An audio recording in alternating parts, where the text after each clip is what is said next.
two, one, let's go. This is Rolling to Die, episode 111.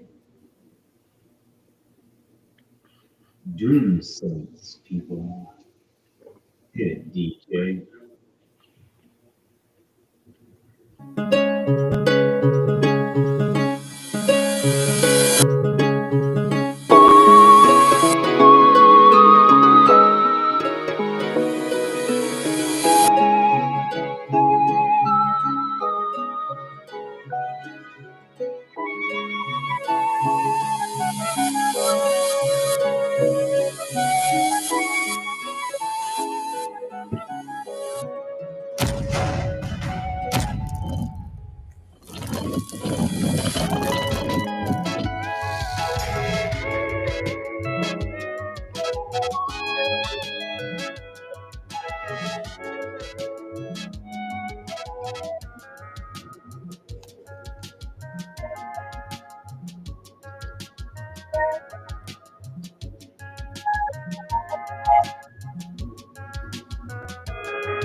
All right, guys, girls, and squirrels. Hey, how you guys doing today?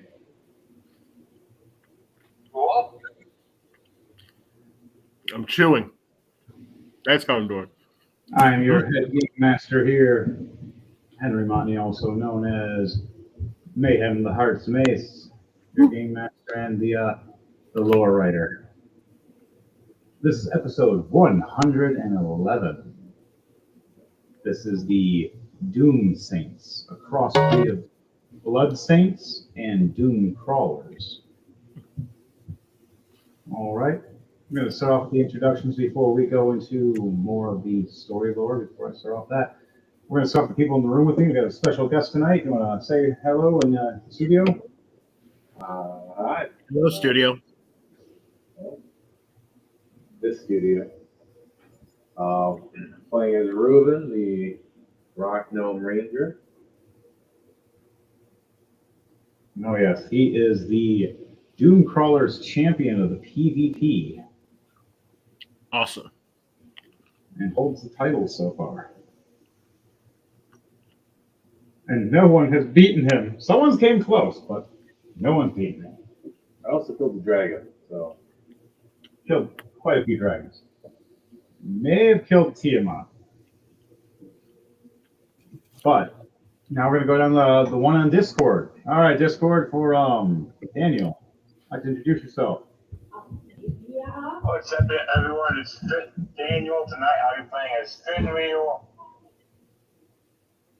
Been a while, but I'm back, guys. All right, and now down the list, we'll go with Dark Trooper.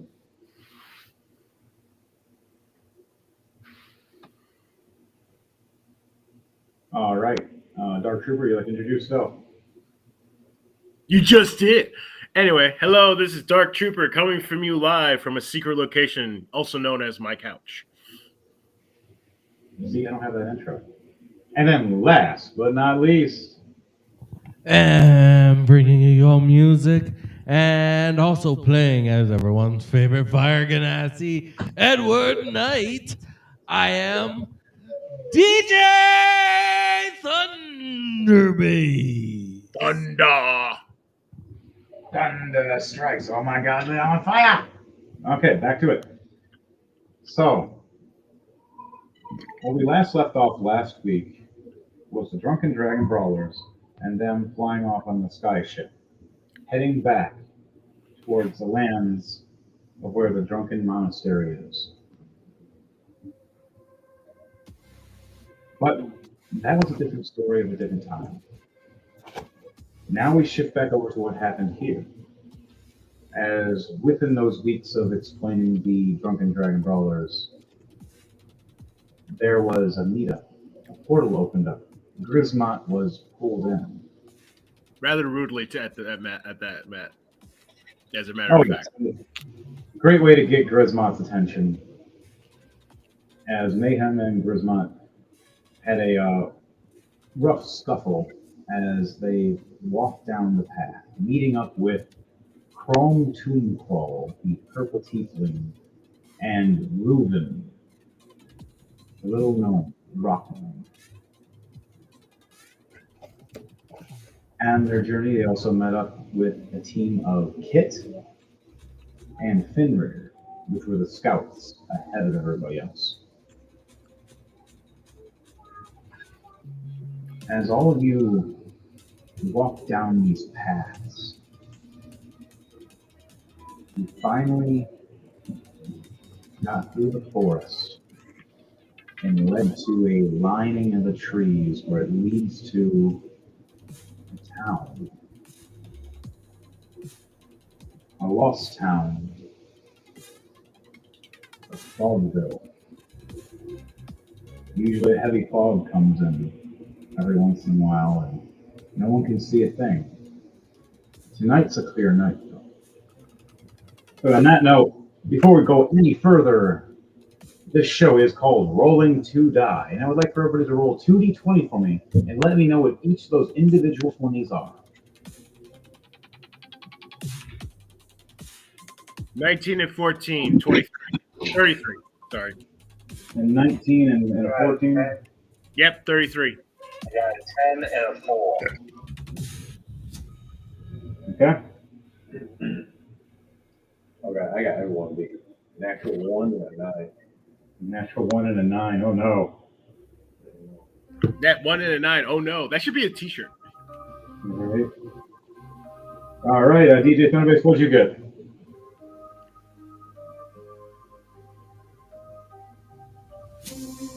Or Edward Knight. What were your 2d20s? 10 and a 2. 10 and a 2. I also got a roll for Kit. Mayhem got a 18 and 17, so it's going to go for Calm Mayhem. And then now for Kit, a 9 and a 9. All right, so Grismont and Mayhem and Luno, Kit, they're the only ones that are going to be getting any good luck. It will only be 3 turns of advantage. But on B that for victory.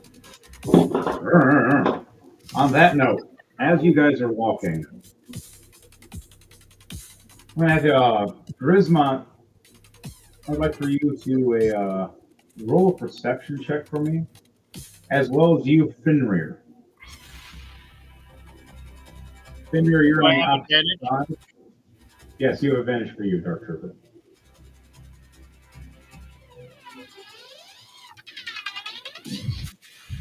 Yo, double 20s plus 5, 25. You both roll a 25. This is hilarious. No, I got 2 20s, 2 net 20s in one roll, and plus a 5. Oh, wow. You rolled 2 nat 20s. Holy crap. All right, so you just, with your perfect vision, with your orc eyes, walking with Mayhem and Luno, seeing Reuben with Chrome, and then you look forward 20, 30 feet as you get closer and closer to the edge of the forest end. You see a person in a green cloak, darker skin, elvish looking, and crossbow, loading it, looking around, fumbling it a little bit, and leaning up against a tree. And you also see another person, a man with 2 axes, kind of tall, looks kind of like a Wolverine-esque man. Okay, Daniel, would you like to explain what your what Finrir looks like to Grismont? With mutton chops, please tell me he has the mutton chops. Yeah, I did perfectly. I don't even think I need to say anything. Yeah, well, yeah, he has the mutton chops and all. He has the whole, kind of like a little taller Wolverine without the claws. Except I have like claw marks all over my body. Yeah, you got scars all over you and stuff like that. But are these fresh claw marks, or are they just scars from? And healed up. Okay, the healed up scars. Okay. So yeah, you dress up as such and you explain yourself. As Grismont, you approach. What do you say, Grismont, as you meet these two characters? We said that we were going to be meeting two more people. As you see these two people, what do you say as you see Fenrir and Kit? Fenrir is a human that is a blood hunter / barbarian that can transform into a werewolf. He turns into a brown reddish werewolf. And then Kit is a elf, kind of like almost like a drow elf, but not like he's a wood elf that's just kind of darker. Is Like Kit NPC? He is for now until Dom jumps in. Grismont looks at the elf and goes, "It's a pointy-eared git." You, what is a git? Who are you? And You are a what is git. Greenland doing? Wait, we're working with orcs? Why are we working with orcs? What is wrong with you people? Because orcs are the best. And he You know looks what? over Orcs going, want to work with me? Because orcs are the best. Mayhem Lulu, is this even like up to code for us? Mayhem looks over going, I'm a goddamn werewolf. He's an orc. He's a galactic sorceress or some weird shit. And Ruben here is the scariest damn person out of all of us, and he's at my knee. We also got a purple tiefling. It's fucking weird. Excuse me, how rude. So yes, I think an orc is fine in the group. I'm fine with that. Not like you can really get rid of him anyway. Right? A little hard to kill. And there's a few people here that know how to have the exact medicine take you out, but that's because they have a certain weapon that can just. Yeah. James here is a special weapon he won from the tournament. Literally, if he wants to pull it out, we're all screwed. Even I am. Yeah, I'm the fucking DL. I made the weapon and I went, what did I make and why did I do this? And why did I hand it to the most dangerous person in D&D? Right? As many witches as he wants. So, back to it. All of you meet up. Mainline. And you see across as within the perception check for you guys. Does everybody else want to do a perception check to see what they see as they look up at this town?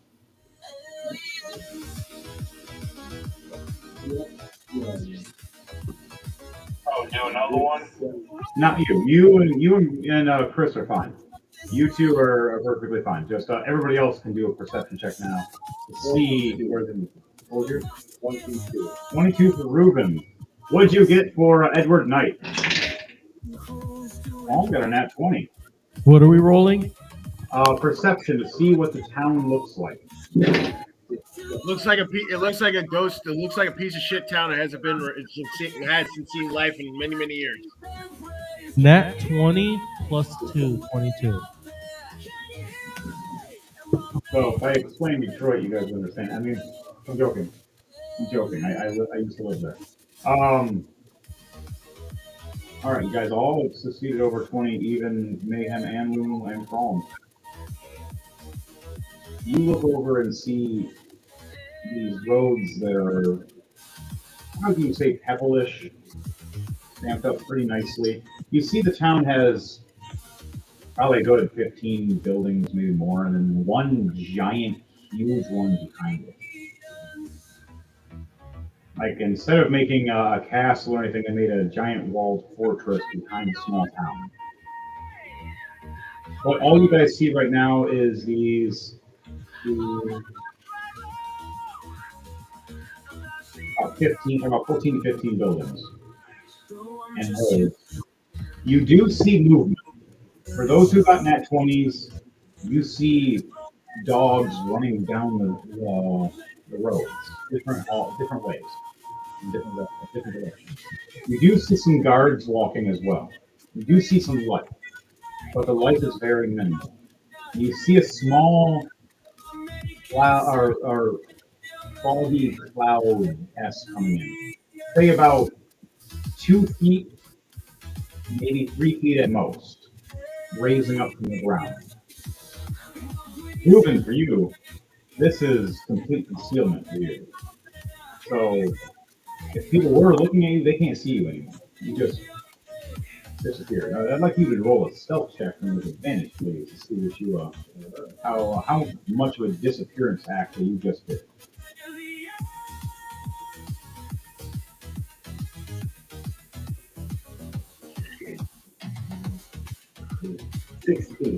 16. Okay. So you might be visible to some people, but most people you're not. Unless you're hiding behind somebody, then you're completely just gone. Okay. Edward Knight, what are you doing as you approach everybody, as you see this town now, and you've seen within about 100 feet or so, a couple dogs pass and a couple guards. Before you've seen a horse and buggy at one point walking past. Okay. Neon glow, Saturday night. It's time for the show. Beat drops heavy, bass down low. Just feel the music and get in the flow. What do you guys say or do as you sit here, or as you stand here across the forest line towards the town, looking at the town, as you see a building in front of you, and then a couple to your sides, and you see the road right in front of you. For some of you, the big strip, and for others, smaller, kind of alleyway kind of esque entrance. Grismont sniffs the air and goes, He goes, something don't smell right down in that town. All right, with that perception check, That big old mansion in the back. with that perception check you originally rolled with nat 20, technically a double nat 20. You sniff in the air. You smell rot. You smell rotten flesh. You smell decay and death. You also smell blood, like some fresh blood. With that high perception, you heard a scream for a moment of a woman, and then you heard it go silent. You knew often it was in the distance, in this town. You weren't exactly sure which building. I look over to Luna and say, Boss, we shouldn't go down in that town. Ain't nothing good come from going in that town. You see this 4'5", maybe 4'6" woman look at you. Look at her book, and you see it open up, and pages start flipping, and a green orb spirals, and she looks and goes, yeah, that's kind of the point. We have to go here. There's a reason. Chrome, do you mind explaining it? As she goes back to her book, starts reading and chanting more, as Mayhem just stands next to guard, protecting Luna as she starts reading again. She goes right into defense mode every time she reads. Dawn walks up to you, which to you, you barely can see her. You see her, you see this armor, and you see hair, and then lipstick, but you don't see her, except for some floating eyes. But you are a orc that doesn't see purple. Everything that's purple is invisible to you, technically. Funny as shit. You hear a voice, though, from Chrome. The word that the mimics are rising. We have to take care of them. We never kill the mimic dragon god. We only postponed its death. We pissed it off, and we made it run away. Or did we run away? I don't remember. But nonetheless, we have to deal with what it rebrung back. It keeps breeding and making more. The closer we get to it, the bigger and bigger things we get to find. Our senses and Luna's book is telling us it is in this vicinity. This town used to flourish, and it does not flourish anymore. I do not think the shipments from this place anymore. They had the best fish. Making happiness from every Go on ounce of now. rage. The crowds will grow with every show I play. And also the alcohol here was amazing, right? The ale could make you. Oh, I might go to the pub. We have to get through the town first. Feeling great. What do you say, Green Man? You want to help us kill these things? Mind you, I know you have fiery axes. These things do not have fire. My time is now and I'll never lose. But I we suppose. may be fighting other things too. Not like I ain't got nothing better to do. All right. Who wants to be the first people to start entering the town? Oh, I'm gonna see. All right, Edward Knight's the first person who starts entering. Do you want to start entering through the alleyway or the wide center floor area? I'm gonna go through the alleyway.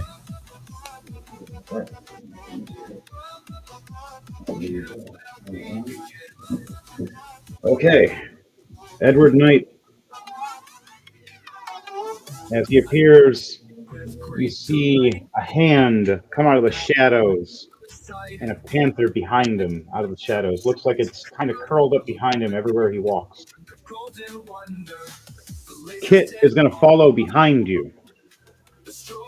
You know what? I'm going to have Kit NPC and follow behind Fenrir as a backup because Daniel's all close range. He needs somebody with far range. Edward Knight is everything. He hits every direction. So. Okay. All right, Grisma, where are you moving? I'll go down the center, the middle of the town. All right, you head down the middle. We'll have Mayhem follow behind you and Lunal.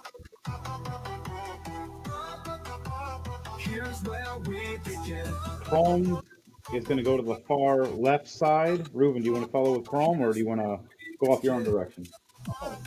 All right. So we got 2 over here. We got 3 in the middle. Daniel, are you going to go down the alleyway with Edward Knight, or are you going to go down the center, or are you going to go down the left side? You're going to go down the center where the most people are? It's not going to help us. It's going to make us look like a big posse. All right, as you go that way, I'm going to have Kit follow behind Edward Knight then. Split up a little more because too much of a spread. So, now from here, I'm going to have to get everybody into a set in just a second. We're going to start off with Grisma. You're walking down this, the center area of the town. You need to roll a perception check as you're walking down.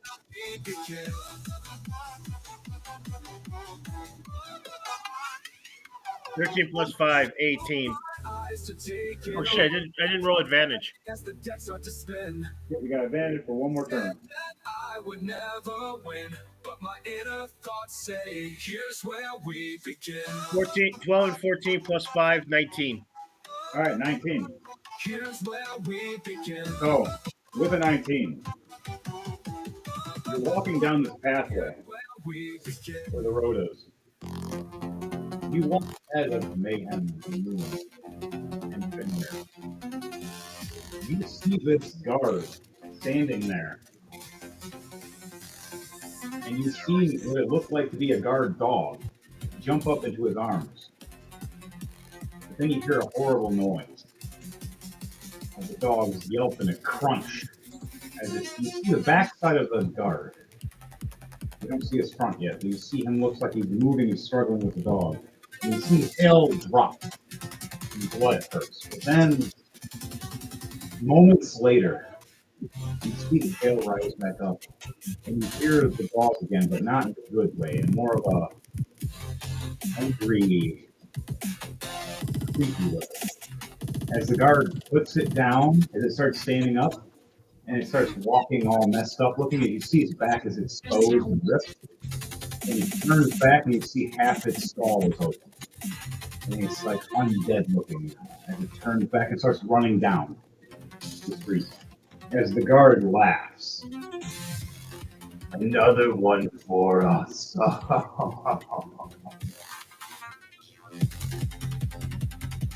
He doesn't know that you're behind him right now yet. Is there anything you want to say or do or react as you heard this or saw this?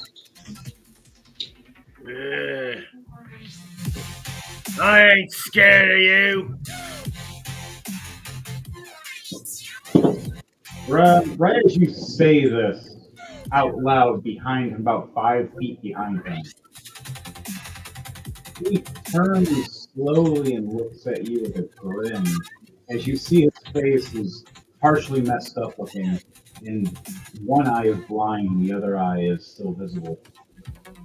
Looks like we have more meat to add. This cow. Don't He be turns scared. back with a mace and smiles at you and goes, I'm going to put you in a jail cell.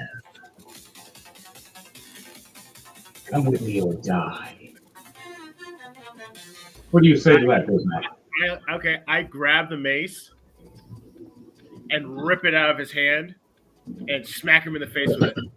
All right, I'm going to need you to do first a acrobatics or athletics check to see if you're fast enough to grab the mace from him, and he has to do one against you.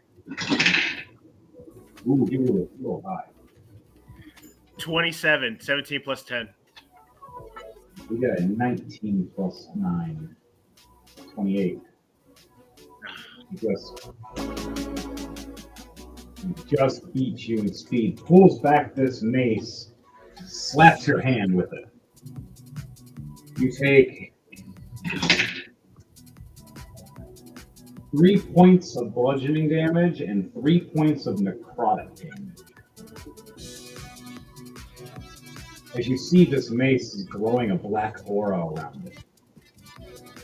As he smiles, goes, my master would love to have you for dinner.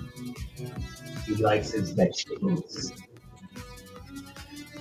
Can I reach down, grab one of my axes and yell, "Wog!" in a very intimidating way, and it just erupts into flames. All right, on that note, we're going to need to just roll this into initiative now. All right, everybody, I'd like for all of you to start off rolling initiative to start a turn-based. You will lead.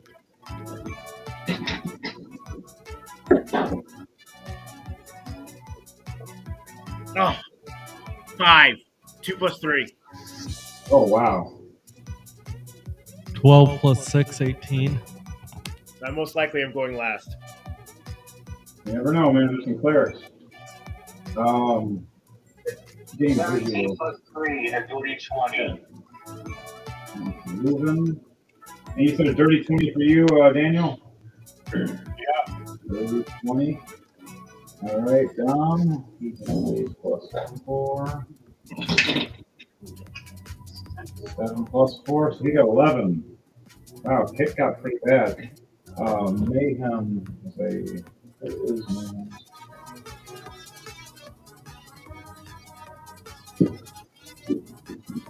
So look at it over here.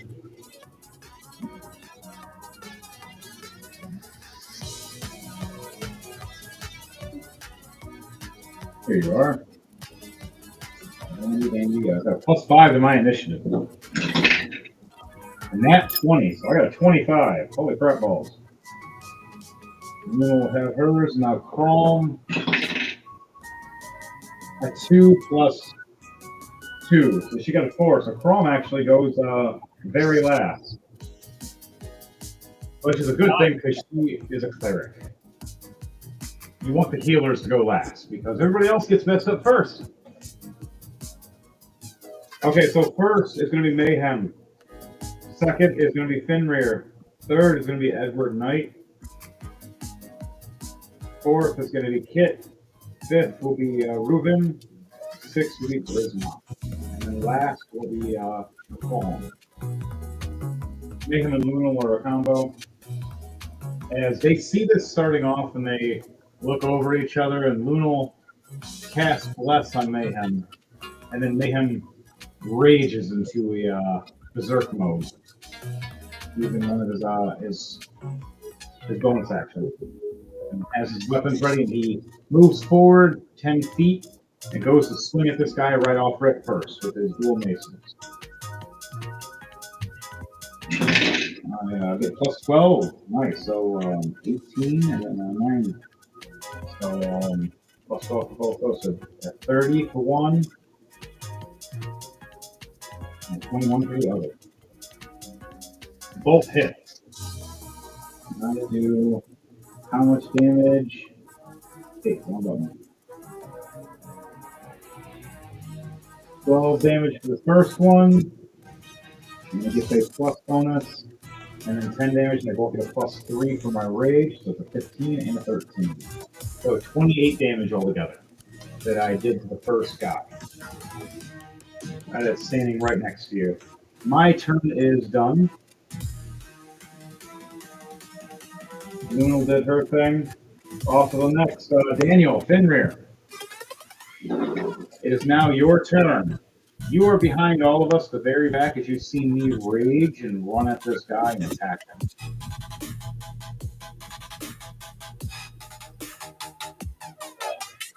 I'm listening to the smart thing and going around and watch our backs. Because knowing all history, something always comes up from behind us. That's pretty smart. All right, so you're going to hold an action and have your weapons ready. Yep. All right, now you are a blood hunter and barbarian. You have your dual axes out. Do you want to use your blood hunter ability to ignite them either in fire or electricity or anything else? Right now, the things are weak to fire mostly that you're dealing with. If you want to do that. If not, you can choose a different kind of other one. Not right now.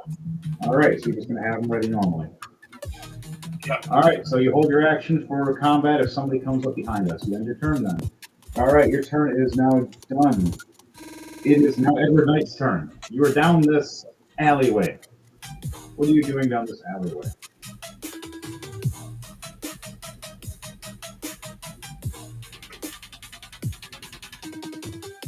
So does my perception check still work for here? It's now a new perception check to move forward. Okay. To a new area.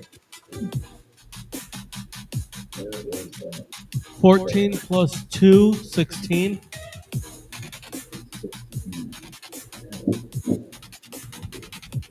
You this way. This way. Okay. With a 16, you look over to your left and you see a building. The doorway open, slightly cracked open.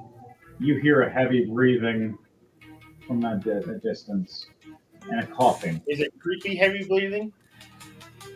With a I'm gonna 16, sneakily go over towards that opening and you're gonna see push what the I door can open? hear. All right. Are you going to try to peek through the doorway opening, or are you going to just try to listen in with your ear? I'm gonna try and peek in. I rolled a 14 plus 6, so a dirty 20 on my stealth. Okay. You're quiet when you first put your hand to the door and you start And nudging an the list. 18 plus 2, a dirty 20 for my reroll of perception. Okay. You look into a houseway and you see dresser drawers and a table. You see, it looks to be food was sitting up there, a lot of bones. And you look around, you see belongings stuff in a corner, all messed up looking. And then you look over and see the bed. And it's a large man, creature looking thing, laying on the bed, breathing heavily, snacking on what looks to be, with a dirty 20, a person's arm. As he's crunching on it, he looks over to his side. Does he see you? He does not see you with a 19. Okay. So, as he looks, he sits up a little bit and realizes the door is cracked open. He shrugs off and looks at the fire and smiles, and throws the rest of the body part into the fire. As you look over, you see a couple skeletons cooked on this fireplace, with more than half eaten by the flames. As you hear the monster smiling, going, "The residents tasted great. They were good for dinner. My master will prove the blood I bring back." Once again, is he the only one in there? He is now. Make a wisdom save. Wisdom save. Yep. A 5 plus 3, an 8. He is now prone on the ground laughing. All of a sudden, he starts chuckling after saying this line about having the people over for dinner and eating them. And then just obstructedly can't stop laughing. Just chuckling and laughing left and right to the point where he drops down on the floor, laughing hysterically. What do you do from that point on?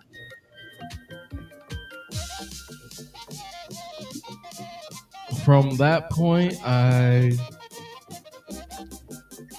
go up to him, and I need him to make a dex save with disadvantage since he's prone. A 12.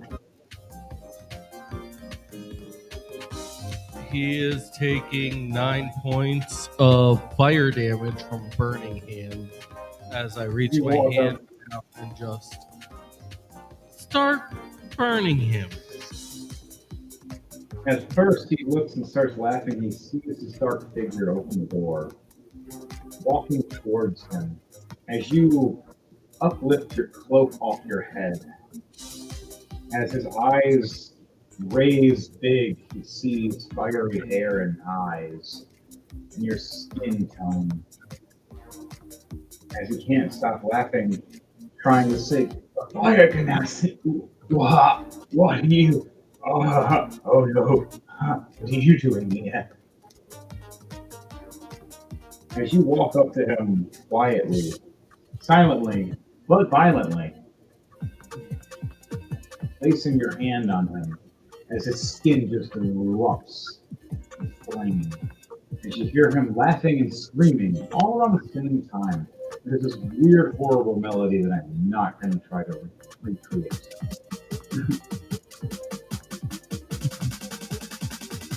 And how much damage was that altogether for it? 9. It was just 9 points of fire damage. All right, so 9 points of damage so far, and you see his shoulder is just fried, like flesh, like burnt. And that ends your turn. I've got the one bonus Shadow action. Claw and your Shadow Panther that are behind you. I also still have my bonus action. Yes.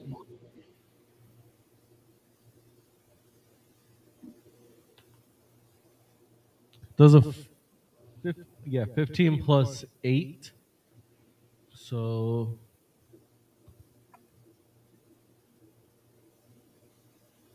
a 23 to 23. hit. 23 does hit. much As I damage do do 11 more points of fire damage with Produce Flame.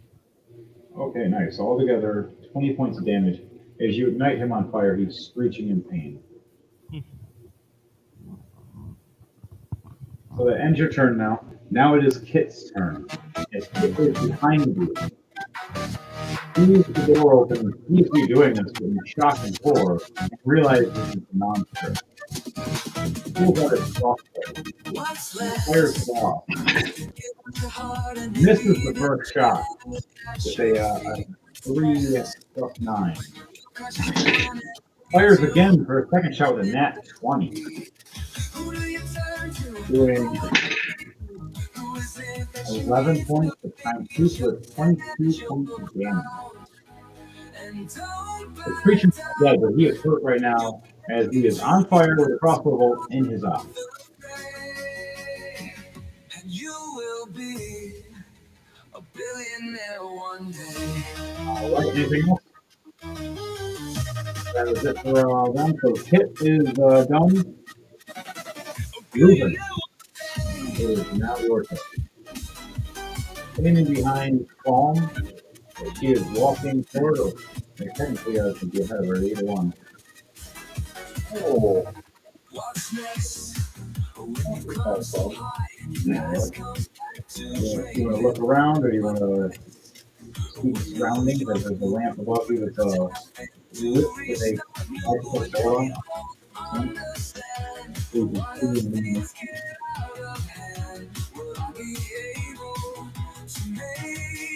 As the moon is shining bright above, so illuminating from the lamp around, there is no sound.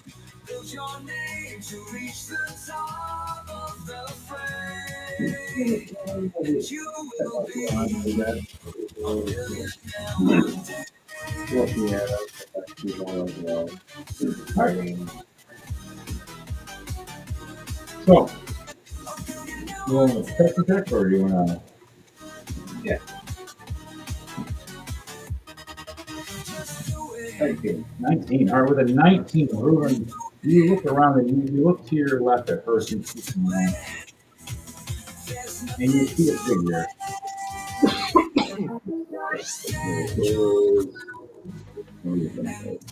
There. You see a figure and you see Mayhem running up and smacking him. And you see Grismont winding up his weapons as well. But you look to your right. What you saw was the horse was at first. You see the horse scared. But you see the horse buggy on its back getting closer. You got the horse moving. And the horse whinnies and tries to go forward. And right when it goes forward, the horse spirit opens up a mouth and a tongue and wraps up the horse and pulls it in and crunches it right in front of you and snaps it in half as you see a horse head flop around about 10 feet ahead of you. I just want to scream in it.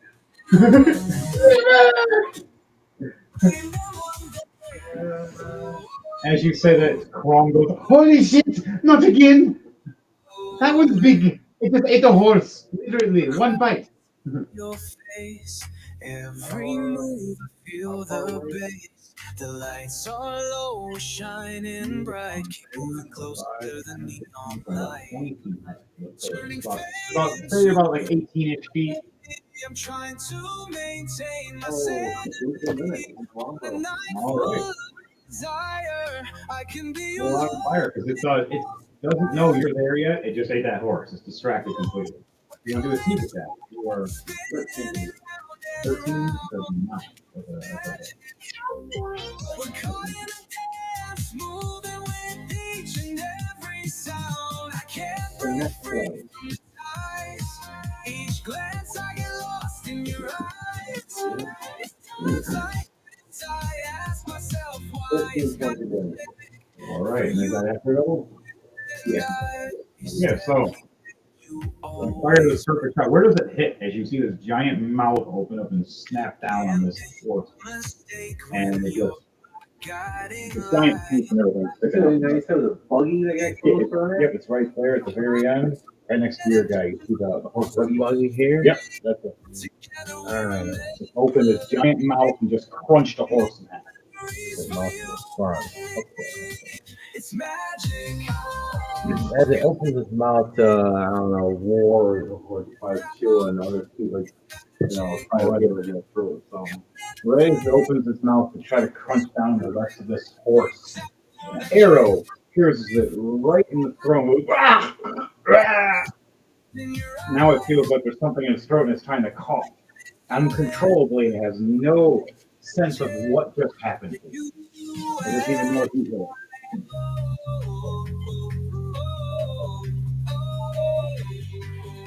All right, so your turn's all done now. Yep. Okay. Next on the list. All right, Grismont, it is now your turn.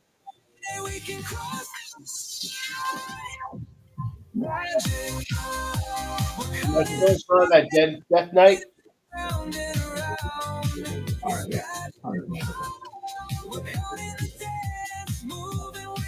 What was that you said, Grismont? Am I still in front of that Zombie Knight? Yeah. I ran up and hit him on the side right in front of you and smacked him kind of close to you. Kind of like I'm trying to play monkey in the middle, like I'm trying to get around his the back end of him while you're trying to get to the front. I grab my other axe, light it on fire, and then do a X slash. All right. Are you berserking at all, or are you just going with your normal? I'm not berserking yet. All right, just going to do a normal attack with two axes, so the dual attack. So roll two attacks for him. Yeah, I got one. It's 27. That's a hit. The other one's 22. 12 plus 10. Both hits. How much damage are you doing plus the fire damage? And that's 66, if I remember correctly. No, it's 2d6 for fire damage per axe. So there'll be 4d6. One axe did 5 damage for 1 plus 4. The other one did 8 damage, 4 plus 4, plus the 6, plus the 4, d6s, and that is 15. Okay.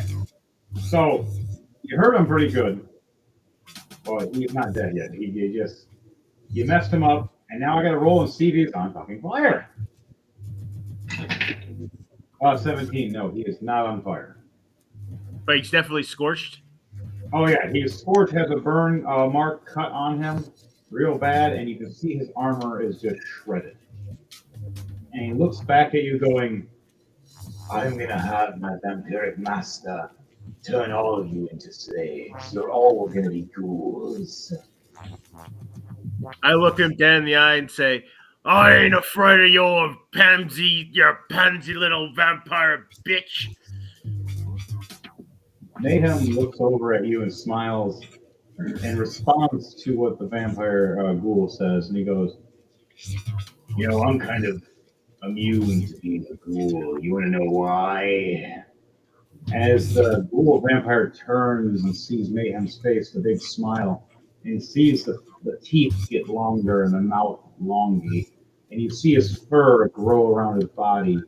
As he grabs his own face and rips it off, and a werewolf appears. As you see him turn into this blackish gray werewolf standing over him and expanding his dick at least a foot more. Now he stands around 7 foot tall. 7'6", and then I'm in rage mode, towering over this vampiric ghoul.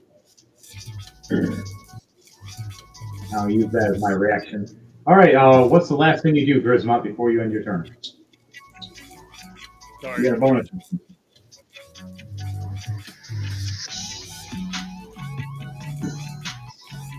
Good thought about it. We do a Spartan kick to the torso. All right, so you're just going to straight up just football punt kick him right in the chest. Yep. And a 14. 4 plus 10. Yeah.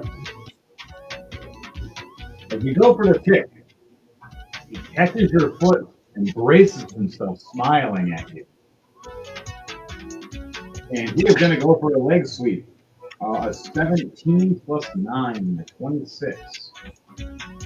Does that hit you, Grismont? Yes. What do I roll? What is your AC, your armor class? 18. Yeah, I definitely hit you with the 27. All right, or 26. I definitely hit you. He leg sweeps you and knocks you on your ass, knocking you prone for one turn. You have to use either your movement or your bonus action to get up. Oh, and because I hit him, I get to roll. What was it again? It was. Oh, a To help. what is it? I get to roll hit point regenerate the double the number of hit points is restored. Tryna get in the So I got what was it 15, 8, and 4. You give me So that that's look 12, like you don't know what you 28. witnessed. You All right, think I'm there you out go. Plus That help? and doubles that, so it's I feel 40. I'm terrible at math. Let's just say 40. Yeah, it's just going to regenerate me anyway. Yeah, so technically you smack down, you take 10 points of bludgeoning damage and heal right back up. And he just gets confused when he sees you get smacked to the ground and he smiles. You should be hurt. I'd rather stay forever alone and deal with your Okay, so your turn's done. I'll wait for true love. Or do anything you say as Brisma as you hit the ground? I look at him and I grin at him, saying, "I ain't so easily killed, you stupid git." By inciting drama, you drift further and further away from me. As he looks at you, goes, "What is a git?" And I just point at him, saying, "You are, as well as your boss." Rising to take my place. All right, so now it is Chrome Tomb Crawl's turn. The purple tiefling, I'll that is cleric.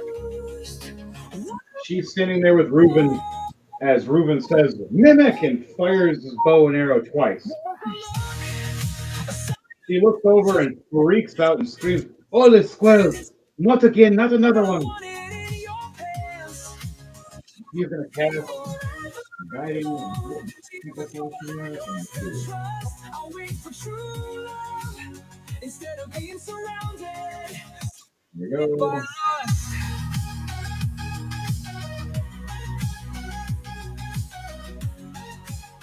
Yep, I'm gonna cast right here. Guiding bolt, +9. 16 plus 9, so 25 to hit. As I hit with the guiding bolt, is 4d6, Stand up for what's so 18 damage. right. As I just Even if it's strike this giant fish right in the mouth as it tries to crunch down on a lightning bolt. I feel confused, She looks over, freaking out. wondering what went wrong. Right? Reuben, I'm gonna cast Bless Was a on you. look, a sign of affection. So, Since when for 1 minute, we're blessed, and 3 other creatures, up to 3 creatures, so that's you, Grismot, and Mayhem. So Grismot, you're blessed as well, and Mayhem is as well, because you're all within range. since when was a look? So whenever a target makes an attack roll or a saving throw before a spell ends, target can roll a d4 and add it to the number rolled to the attack roll or saving throw. At higher levels, using the second level spell slot, the target can use an additional slot level. I only use it at first level though, so. But yeah, now you guys are all blessed. And the last thing I'm going to do is fire my crossbow bolt.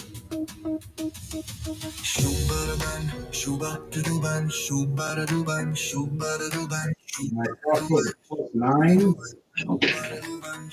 16 plus 9 is 25. I say 1. I did 12 damage with my crossbow. That ends my turn.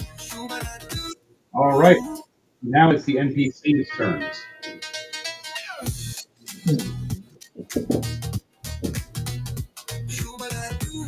All right. This thing goes and freaks out and gets ready for a running charge. And she goes standing like this. As I did that. It's going to be running and charging at us. I got to see if it rolls to hit us or not. Gonna move a little bit. Edward Knight, you're in here torturing this guy. He deserves it. We knocked this guy over. Charisma is now beating the crap out of him over here. I'm beating him over here. Loon's over here shaking her head. Spinner's right here. And noise. Move.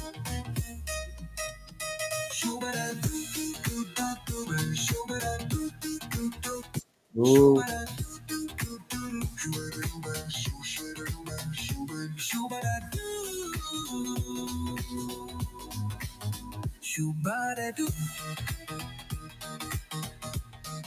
Okay.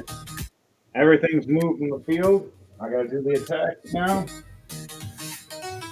All right, so I'm doing a wild charge towards Chrome and Leuven right now. 13. So the 13 hit you. 13.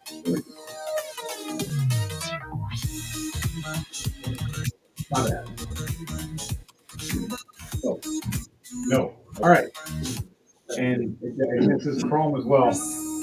As this mimic carriage runs right past us, trying to charge at us. We just get out of the way, go right down the street. Wait, so the mimic running past It's running right past us, so now it's a free I'm attack. using my reaction for Sentinel. I'm gonna try to hit how long it works. So technically, you get 2 attacks because it's Sentinel and 3 attacks. Oh, is that on Sentinel? Sentinel is its an ability. Okay, so you're using the ability. All right, use Sentinel. As you got Hunter's Mark on it. You definitely get.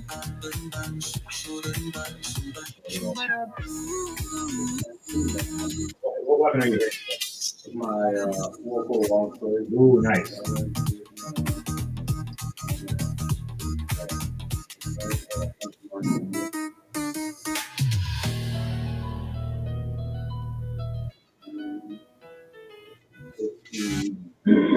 Fifteen points of damage, and his speed is instantly reduced to 0. So he's no longer.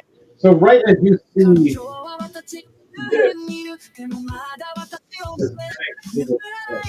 one aspect, you see Leuven pull out this long sword and just slash right at the wheels. Right at the wheels explode and kick it around. It just comes to a dead stop. Right next to us. His teeth are right in the road right now. Angrily and in pain. What do you do with it? Anything else? You say anything after that? Or is all you do? All right, Chrome gets her reaction because it ran past her too. 11 plus. Okay, so a dirty 20. She just barely hits, as AC is 19. And smashes it with a thunder. Right in the back. 2d6 plus 3 of lightning. 6 plus 3 for 9 damage. Does it?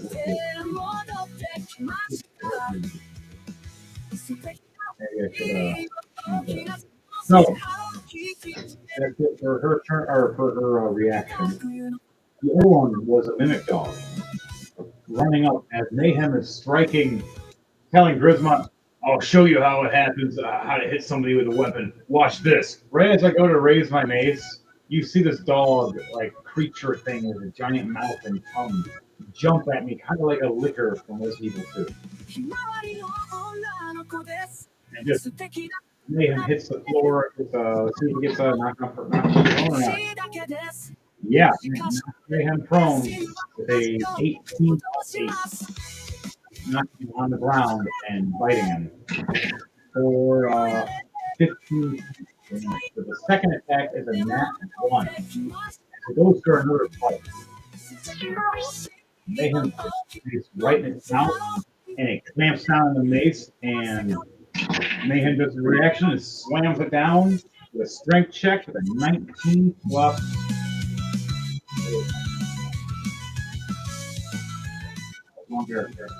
That's Chrome. She's way weaker than Mayhem. Plus 5, okay. There you go. So 19 plus 5 is 24. So I slam down this mimic creature, doing 17 points of bludgeoning damage. Okay, monster's turn is done, except for one thing. If you see a ghost, and it's trying to cast a message to all of you right now. You guys want to accept the message? Sure.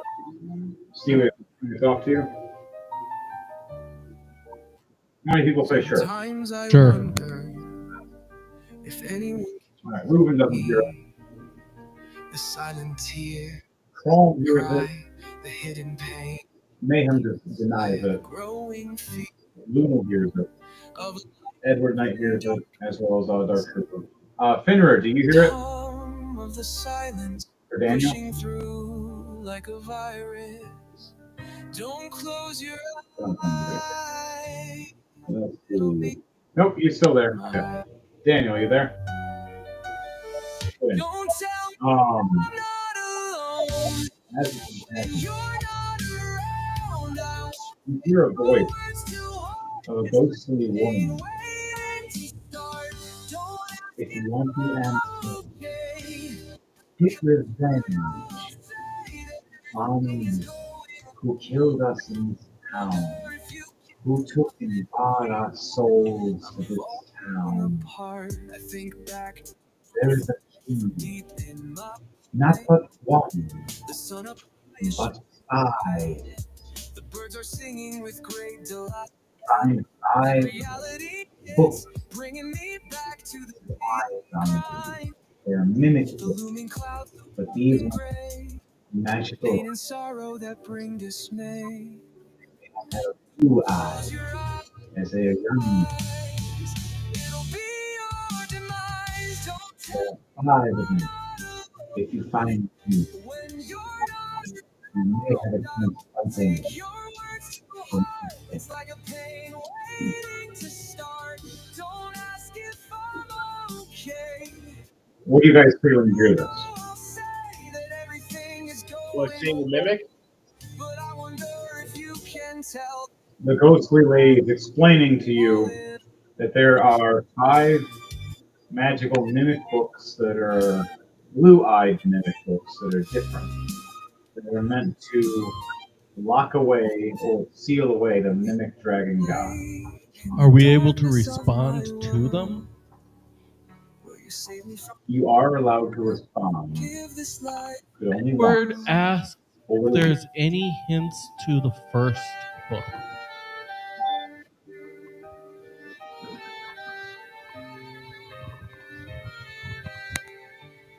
you hear in your head. Close your eyes. At the beginning there Be too, your demise.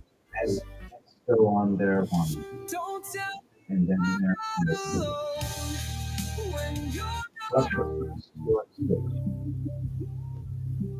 As there are two, two, and one.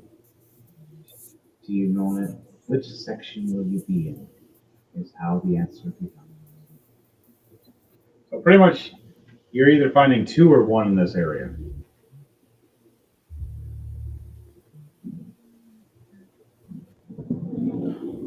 She doesn't tell you where though. Okay. One thing she says is the I use message to at least relay this to everyone. okay. All right, you relayed this to everybody. Everybody hears it. What do you guys say when you hear this from Edward Knight? I wonder if you can tell that I feel like I'm falling apart. Okay. So what you do from that is now is back to the top. Mayhem gets to do his attack. 17 plus 12, 29. He hits. First one, and then 14. 15. My heart No, it's 19. 19 come plus 12. facing the many doubts. Rising to the challenge. Both do how much damage is that mace? Plus bonus is rage. 8 plus 3. Burned in my memory when life was 11, and another 8 plus 3, so 11. And then now you see me take the maces and slash them across my shoulders, and they ignite on fire. So every time I hit with these maces now, someone catches on fire. I take 2 points of bleeding damage, one from one, and then 3 points from the other one. That's 5 points otherwise. My turn is done. It is now Fenrir's turn. Daniel, it is your turn. Alright. Perfect timing. All right, Daniel, what do you do? Do we Nothing's see packaged in the back anything coming yet. up behind you, up from behind us? Not yet from where it looks like. Right now, there is action from the head. It's my time to shine. I'll take the stage and never look back. Pushing forward to face a new I'm gonna It's just another brick. run around and help Mayhem attack Close your eyes, the, you'll miss the moment. whatever you find out. Right now, this guy is a ghoul vampire, like a ghoul vamp. So he's just like a low level, weak vampire in a sense. But he's still in a high level class. So you run around to him. That takes up half your movement. What attack are you doing? You got your 2 axes. Do you want to use that? You want to catch them on fire, or do you want to just normally swing with them? I am gonna have used the axis with lightning. Lightning instead of fire. Yep. Okay.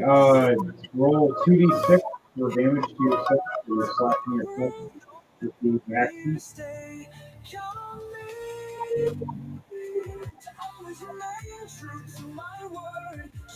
A 1 and a 4, so 5. So you take 5 points of slashing damage to yourself. And as you do that, the blood that trickles down each blade of these axes ignites with lightning. Now, what color lightning does it look like to you? You have it light up. Black lightning. All right, so you see these 2 axes with some black-looking lightning just striking out of them. And you're gonna go in for an attack on this guy. He's trying to stand up. He just got hit in the head by a mace by me, axe by Dark Trooper, and then now you. What are you hitting him at? I'm gonna hit with a double axe hit.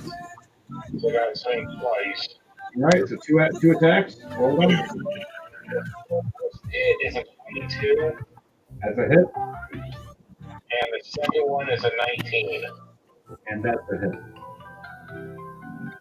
All right, how much damage are you doing? 6 points for the one, and 8 points for the other one. All right, and that's not including your lightning damage. You could roll 2d8s. To ease the pain growing inside my chest. Memories of you. 3 and a 1, so 4. So 4 more points of lightning damage on top of that. This guy is close to death, but he's not dead yet. All right, you hurt him real bad, though. All right, your turn is done now, Fenrir. All right, now it goes to Edward Knight. Edward Knight, you're back in that room. This creature guy is on fire, and he is a hero now for a crossover thanks to Dom.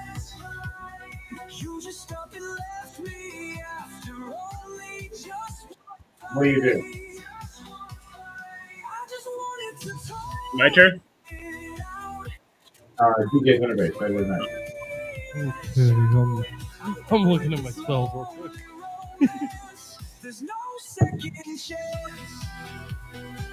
I need him to make a dex save. You knew my story and all the pain I had to go through. All right, so what do you do, Edward Knight? I said I need him to make a dex save. That all your words were true. 13. 13 pass. You moved to someone else, hiding your heart. Taking 13 points of fire damage from Dragon's Breath. Second. All right. He just opened your mouth and started breathing fire right on this guy. He just starts looking at this guy. This guy's like eating, having his dinner, rolls off the bed, and then just hits the floor randomly, laughing, and then he's just on fire. And now make a con save. No. What are you doing to a poor creature? He's not poor creature. He's a horrible person. At 11. And now he takes 20 points of thunder damage. Ooh. All right, so you have turned off and made him your baby back bitch. I'm not your snack, and that must suck. I gave you all Just like the song. You're not his 8 snack. plus 4, You don't want to be 12. Does that hit? Well, Yes. Did you see 4 and 12? Okay. No, you missed. And 13 plus 4, 17. 17 is a miss. Okay, then my first panther can't do anything. All right. 19 plus 4. Four, that does. Okay. And that is going to be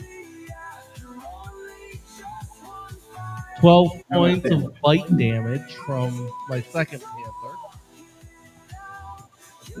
Okay. Ooh, nat 20 plus 4, 24. Yeah! Oh,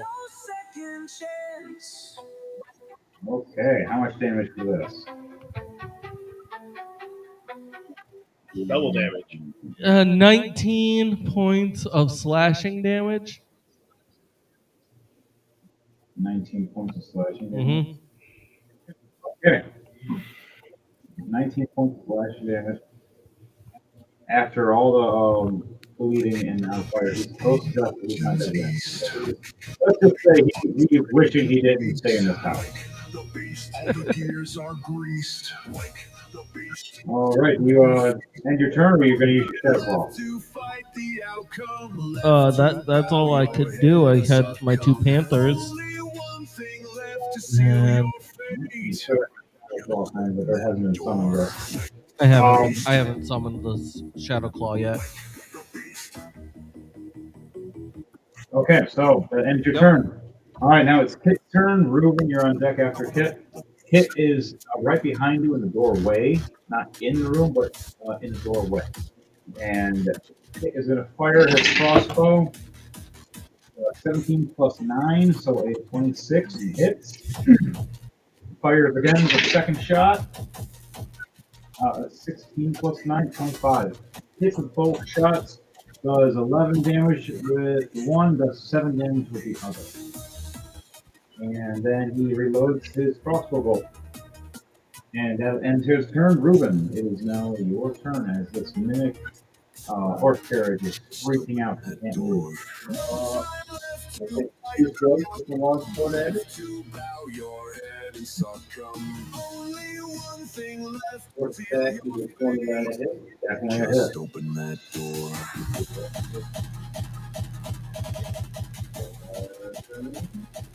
Beast.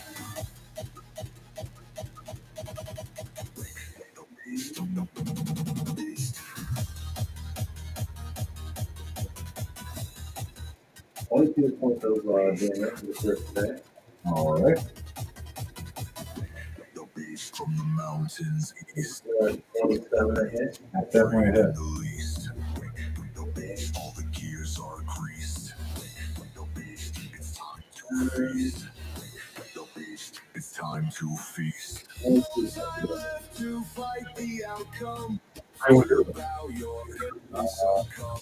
All of my gears and then start stabbing. Just a Yeah, so I just started stabbing this guy. Until stop moving. Clone is freaking out, going, how the hell are we going to beat this thing?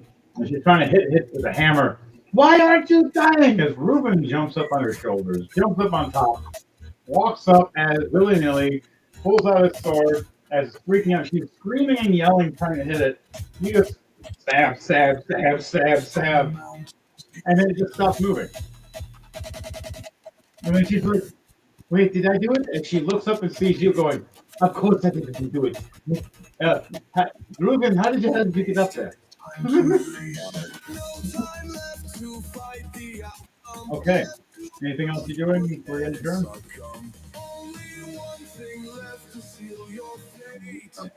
Just open that door.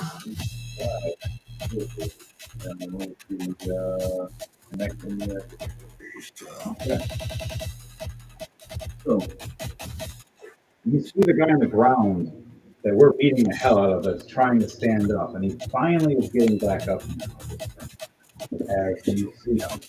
So this thing ran past, you killed it, it smashed down on the ground, and he just stood back up as Mayhem got knocked on his ass by this dog thing that has him on the ground now. And is trying to bite his face. So you have Grismont fighting over here, and you have Fenrir as well. Now both smacking one guy, and then the dog thing is trying to chew off Mayhem's face. All right, your Hunter's Mark goes right to which one, the dog or the guy?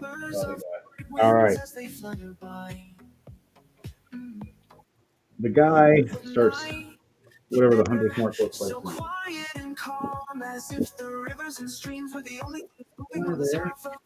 Okay, and your turn. Next on the list is Grismont. All right, Grismont.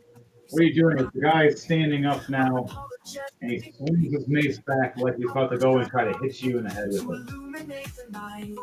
I dodge and slash one of his legs with my axe.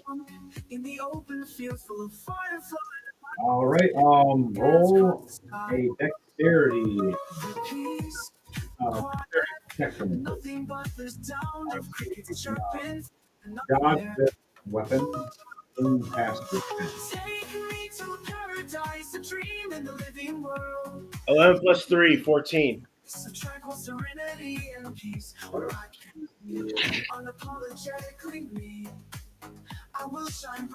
You try to dodge it, and it still smacks you in the head just slightly, taking 2 points of bludgeoning damage just right across your eyebrow. Like it just raises your eyebrow. And I'll take my axe goes against it. plus 10, 23. You definitely hit. That's your first axe. Now what's your second axe? No, it's just the one axe. All right, one axe. And because I hit him, All right. Vex comes into play. If you hit a creature with a hand axe and deal damage to this creature, you have advantage on the next attack roll against that creature before the end of next turn. All right, so you have advantage for the next turn for this attack. So you want to attack again with this axe?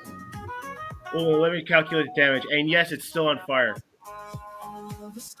All right, so you also get the fire damage on top of 5 it. plus 4 is 9. 9. Plus any fire damage, it's plus a 5. Yes. So it's 5. 1 plus 4. 9. 14. 14 damage. Does it destroy the leg? You see his leg off as you chop it off perfectly and cauterize it at the same time. As you see the bottom half of him start igniting on fire. He is so close to death now. You said you still have one more attack? All right, swing away, my orky friend. 22, 12 plus 10. All right, and how much damage are you doing? And where are you hitting it? Well, I'm still on the ground, aren't I? You're like crouching and swinging. I'll go the midriff. axe. And I got an 8, 4 plus 4. Plus the fire damage. 5. So I'd be a 13. How do you want to do this? I'm still crouching down, and I just swing my axe right across his belly. and you just see guts and entrails, and as it's cauterizing, and him cursing me like, "Ah, you mother!" And then it starts catching on fire, and you see him start turning to ash and disintegrating right in front of you as the wind hits. As he screams at you, "No, no!" And it's just ash right in front of you. As I get up, I just go, I hobble loogie, go. That's what you get, you stupid git. Okay, you killed that one. As now you look over to your left, you see Mayhem as a werewolf on the ground by a mimic dog, trying to chomp his head off right now as he's trying to fight back. You still have a bonus action. What I do you want toss to do? my axe at it. At the dog. All right. You throw the axe for a throwing attack. The little thing, Do I do a dexterity check?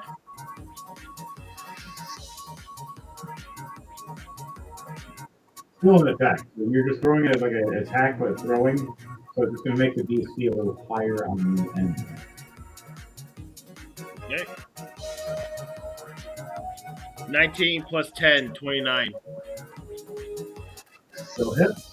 You chuck this axe perfectly right at the giant tongue it has that's trying to wrap around Mayhem's head and pull it in to bite. And you see the axe on fire flipping around and just take off the giant tongue. And you hear it screech and blood squirts out. When they cauterize it? The blood still squirts out for a split second as it cuts first. But yeah, you're still cauterizing.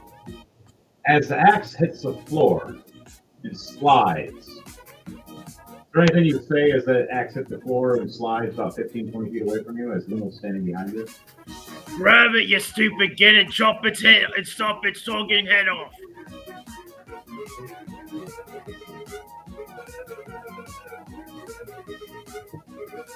Limo looks over at you and goes, I think you have a problem throwing weapons and having to walk back and get them. I think I'm going to help enchant that axe so it can come back to you.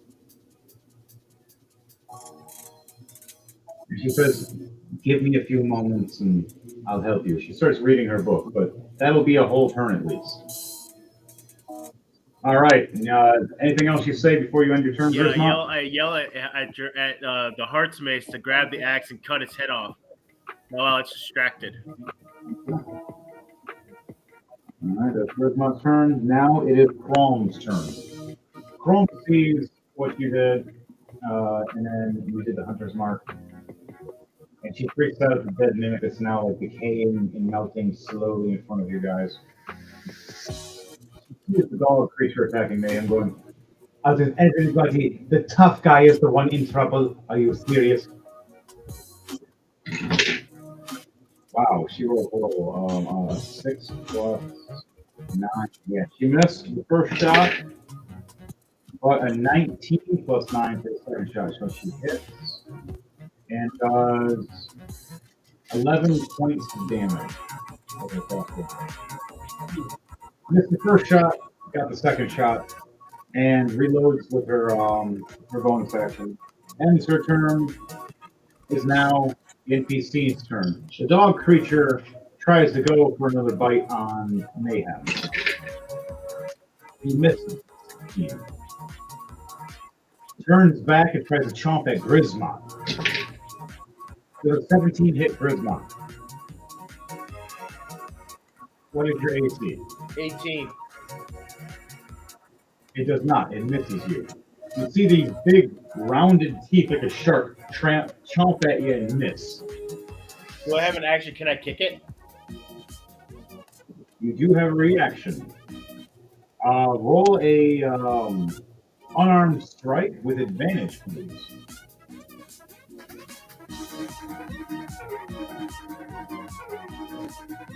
$18, 15 plus 10, 28.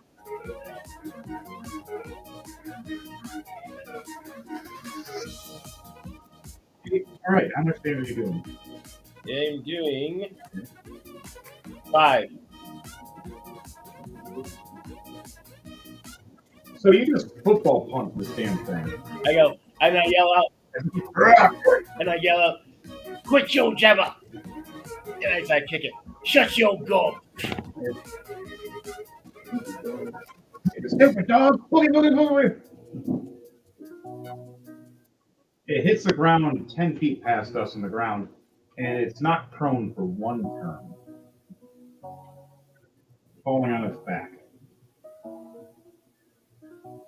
Nothing else has came to attack you guys yet, except for that creature right now. The ghostly lady is watching all of you fight this creature.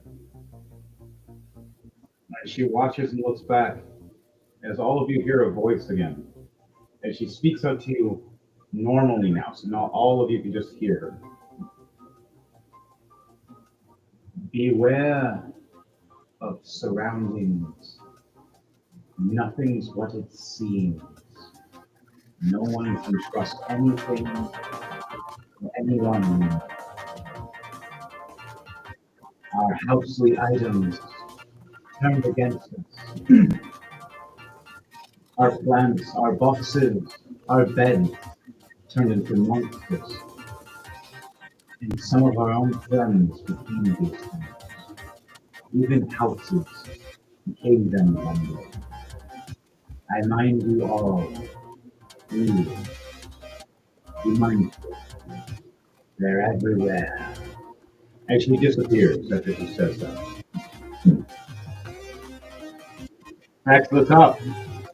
Mayhem uses his movement to get up and then goes for an attack with his Giant Slayer and misses both attacks, even though this thing's knocked prone with an advantage. Got my bonus action and misses too. Mayhem's just having a bad day. Mayhem's turn's done. Fenrir, it's now your turn, Daniel. Alright. And Most of those guys have been defeated. yes, it's this dog thing. The one guy you guys just killed horribly, like Grismont just taught him a horrible fiery lesson. But there's a dog creature that's about 10 feet away from you. You want to move close.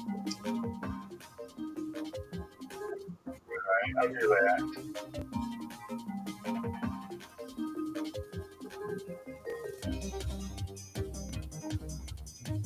It's not prone. You can attack it while it's not prone, and it means you get advantage.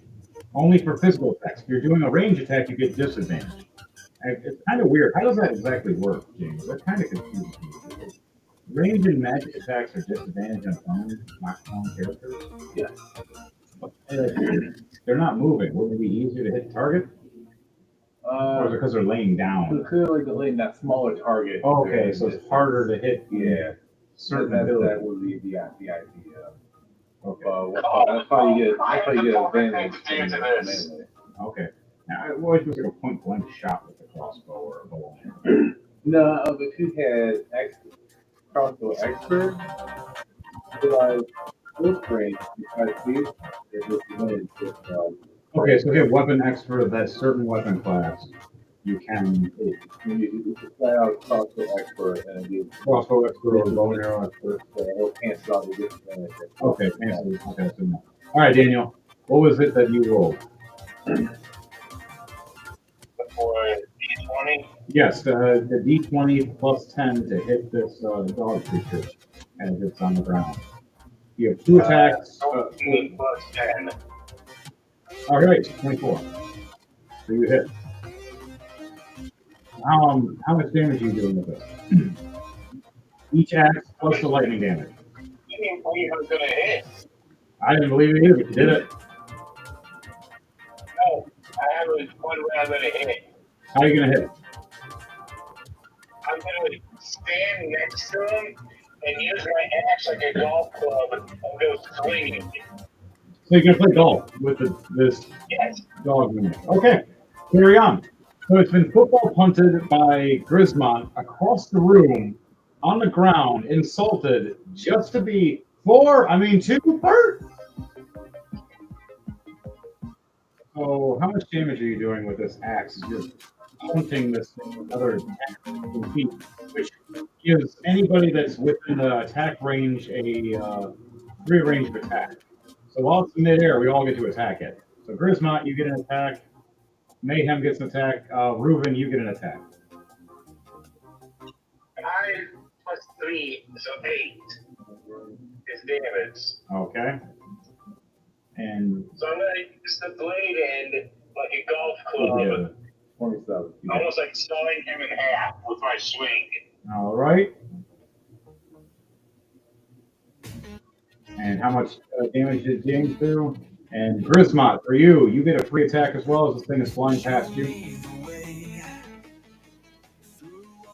13 points of damage, and the Sentinel is movement speed 0 now. So now the stuff right from. So this is how it looks. Daniel, with your Fenrir, you go for a golf hit and you smack this thing, slicing a big chunk of it open as you fly in the air. Grismont, what is the attack you do as you do with this attack before Reuben hits this thing? Or you hit it after? It's going to be funny as shit no matter what happens. I'll do it Are you hitting it after Reuben? Okay, so right as Reuben hits it with his ability, you see it in midair stop and just slam down, just like instantly like it hit a wall and gravity just sucked it down and splats to the ground, taking an extra 9 points of bludgeoning damage from just that. Now, what are you doing, Grismont? Somebody call me.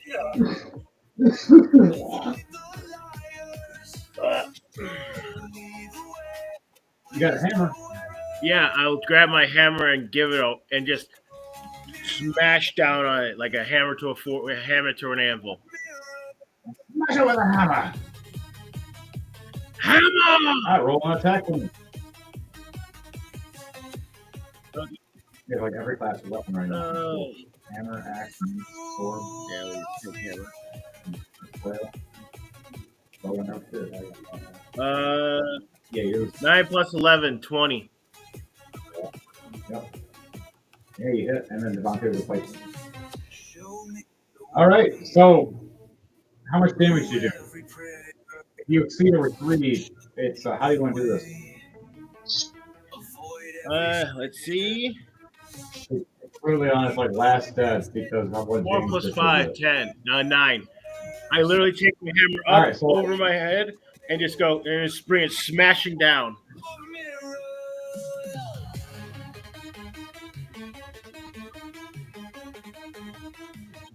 All right, you just see it just go and just splatter everywhere. I Mayhem gets And then I covered. put my hammer on top of Everybody its else corpse and can- just go. Oh, man. And I pick my hammer back up. Luna starts giggling because she's standing behind Mayhem. As Mayhem is covered, and Luna was perfectly fine. Same thing with Reuben. He's not covered, but Chrome is covered. As you're standing behind her, and she's just like, "Oh my God, are you serious?" And she looks over, going, "You didn't even get hit? Are you serious?" Oi, quit complaining. Griswold looks like Fenrir, you're Chrome and just yells, "Oi, quit complaining." Listen here, Greenskin. This purple ass is going to kick your green ass. We'll do it later. Right now, we have things to say. For everything. The one time we needed Avner to burn shit. No. He wanted to go on some weird adventure and wanted to go to some fire performance circuit. Oh my God, really? Griswold just goes over, still covered in the goo. Just takes some of it off his face, and just flicks it towards Chrome.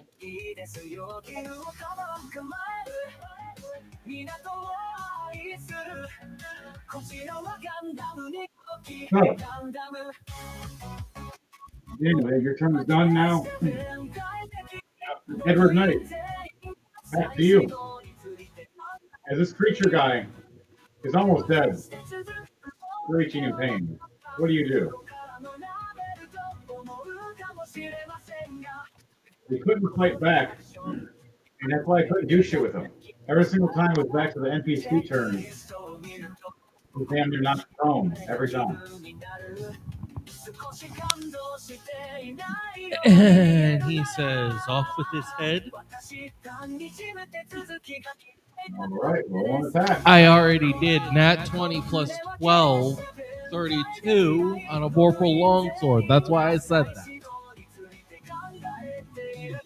What do you want to do there? How do you explain it as he's finally on his knees, laughing and looking at you, laughing, on fire? Just hold out the Vorpal Longsword towards the neck and slightly say, I guess you can get a little mercy. As I shove the sword right through the neck and then take off the head. Right as you do that, you pull the head off. The head swings off from the sword, rolls right into the fire pit, where it was throwing the remains of its snacks.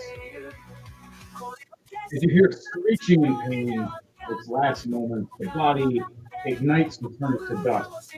It catches the bed on fire. You see the creature's head explode, and the whole fire pit and fireplace catches on fire. Now that building that you're standing in engulfs in flames. Thankful for you, though, you're a fire ganassi. Nothing happens to you, really. You're standing there going, oh, it's like home sweet home.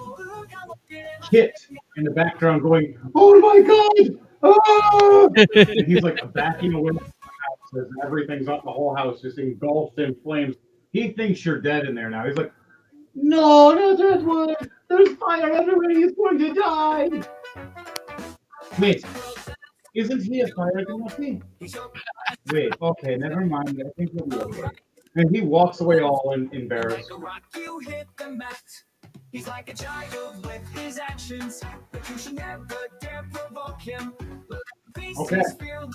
Edward Knight, what do you do with your movement? And you still have one action left.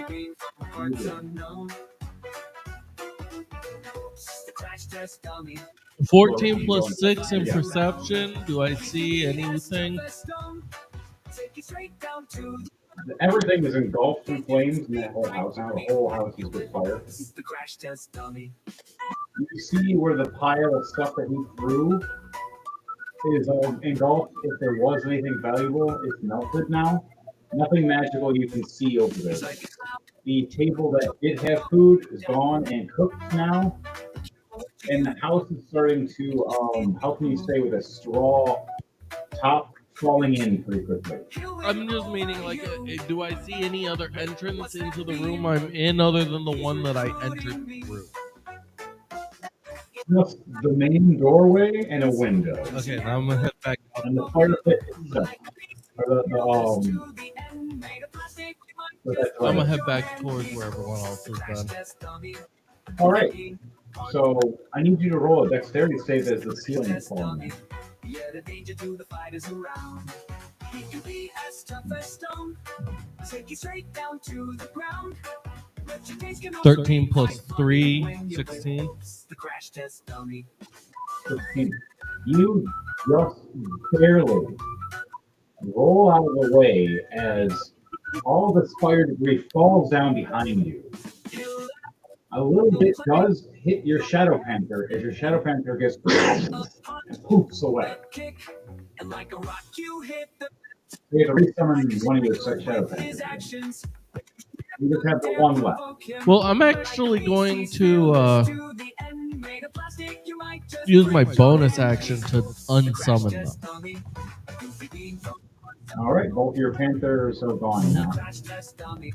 You want and that's the only thing you can do left as you're standing there next to Kit, as Kit's freaking out, going, "You're on fire! You're Anthony on fire!" Like your whole body is just.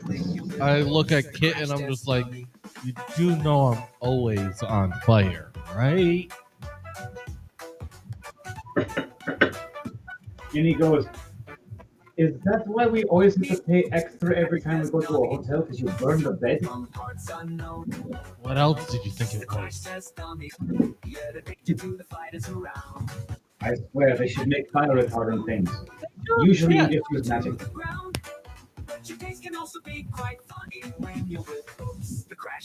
So, that ends your turn. Now it's going to go to Kit, or Kit did that with you. You guys do have a problem now, though. As you guys are talking, you hear a dog walking, going, and you look over to your left and see a zombie dog. Kit pulls out his crossbow instantly and just says, "Nope." Nat 20. Finally, Kit got a good hit. All right. How much damage? 24 damage. Right to the zombie dog. Just pins it right to the ground. Okay, you stay there. 17. Ooh, 17 plus 9. Yes. That's 26 to hit. And it's a 13. 13 more damage. The zombie dog is hurt, but not dead. It ends his turn. Reuben, it is now your turn. You are right there. Zombie dog. Yeah, the zombie dog is dead now. But from behind, you have Chrome trying to tap you on the shoulder, shaking, going, I see, ready, fucking steady. As right as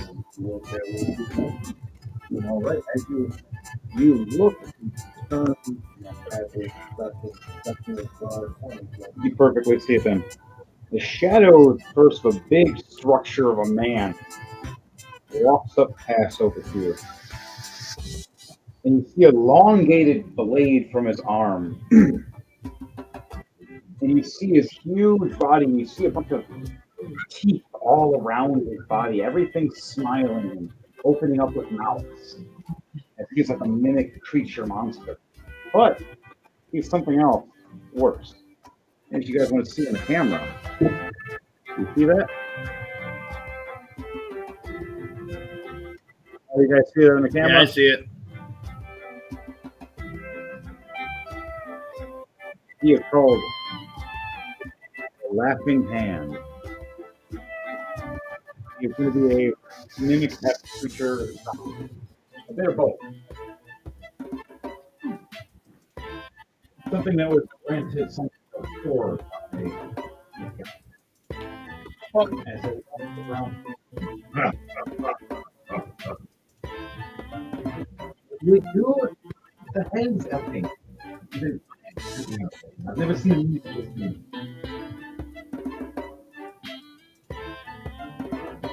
Not even. I've seen any of the books.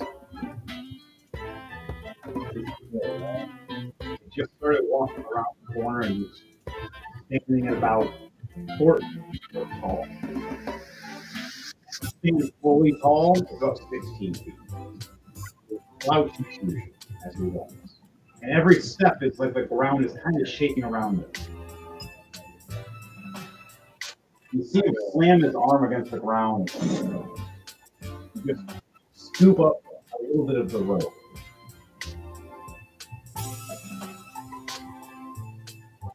Giant looking bladed buster blade on a hook to attached to his arm in a very creepy manner.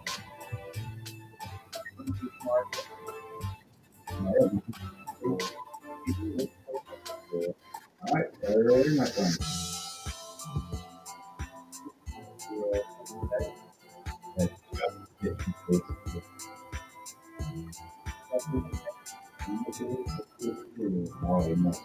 So, right as you fire, this giant who scoops these rocks and slams them forward at you, launching. But Chrome is the one that's going to be, oh shit, Chrome is going to get hit. All right. The one arrow that misses gets hit by the rocks. The other arrow flies right past the rocks and hits them. Where is it hitting? One of random ass mouth. Yeah. You see one of the mouths open up in the chest and take the arrow, and then he just and he starts choking, and then it starts crunching and trying to eat the arrow.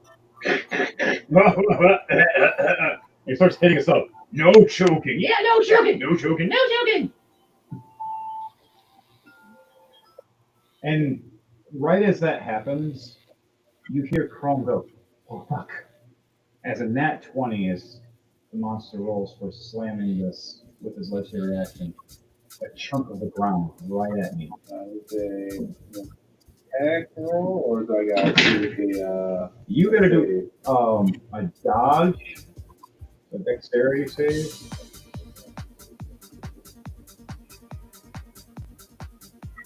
a 15? You take half damage from what's gonna happen. I get slammed right in the face with double damage. So 23, so it's gonna be 46 damage to me. So it's gonna go back to 23 damage to you. Because what happens is I fall slightly over you, and all the weight circumference is on top of you, giving you 23. Like, since I have evasion, since I Ooh, you just- succeeded, I take no damage. Okay, so you just barely get out of the way as you just, the only thing that kind of flaps over you is my wing. And you just look at it, flip off the wing, and you see me just squished by a rock going, twitch, twitch. And the purple tweakling that's your healer, your cleric, is going, and just coughs up some blood. And you just hear laughing from the distance down the hall. I did see it, and there was nothing to do but stand in fear. Wait, I could have dodged. You see she starts coughing blood. She's not very bright. Like, she has a lot of wisdom, but she has her intelligence isn't that high. Wisdom does not contribute to intelligence. She is the meme I just saw earlier for clerics. It's like, huh, what's reading? I have a book. I'm just gonna heal you. Okay, so back to it. Ruben, is there anything else you do? You still have a bonus action? I'm going for the 100 mark. Oh, okay, never mind. All right, so you're done with your turn then. Okay, now from there it goes to Grismot. What are you doing, Grismot? As you just Where are you exactly? You're staying, actually, you're down with it. So 5, 10, 15, 20, 25, 30, 35. you're about 35 feet away, so you do see. What is your passive perception? Passive perception. Yeah. If it's not over a 12, you won't be able to see him. At least over a 12. James is a natural, like, 30, 20 of passive. 15. You just see everything. Well, so I'm trying to actively time. 15, you do see. You see this big creature guy, and what he just did to Chrome Tomb Pearl. It slammed her down with a big old piece of the ground with this giant sword blade on his arm, and he starts laughing. But he's not laughing just from his mouth, but from his body. Each part of these mouths that are on him are laughing everywhere all over. Now, once he gets closer, you guys might have some issues when he starts laughing. But you don't know that yet unless you roll a history check. A history check? What do you do? I'll roll a history check. All right, roll a history check on what this monster creature thing is to you that's laughing. It's a 14. And then 14, okay. 14's not high enough, but it is high enough to know that it is a creature that you've heard of when you were talking and walking with Mayhem and Lunal, as you heard her talking about different mimics. As you asked her during the walk, what are we fighting and what do I got to kill? As she starts naming different types of mimics. And she says, this one's one of the worst. It's called the Laughing Hand. It's mimic / undead / cursed monster. So you pick, you choose, it's all of them. I attack. Once you break one thing, kill it. Until then, he's almost inside. I take my flaming axe and chop off one of its arms at the shoulder. Roll for an attack and see if you can get through its thick skin. As we realize he's over 14 foot tall, slouching, 16 foot tall. That 20 plus 10. You go for this perfect chop, and you see as you slice your fiery axe into his shoulder, it slices as you think it would be fully through, but doesn't. As it hits the bone and grinds against it, pushes away. You see the skin that would have been a cut turns into a mouth and starts laughing.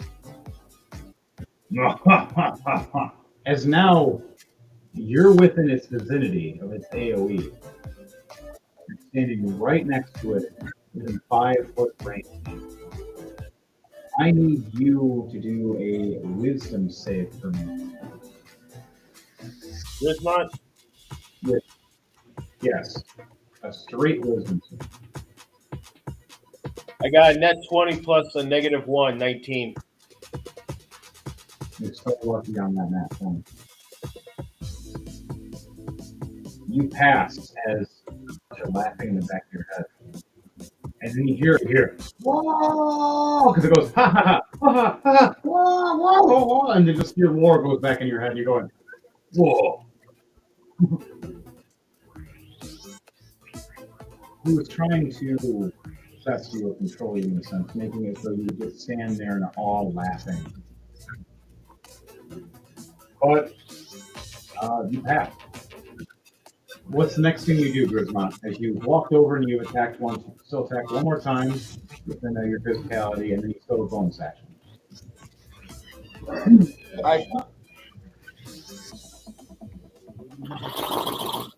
Falling asleep.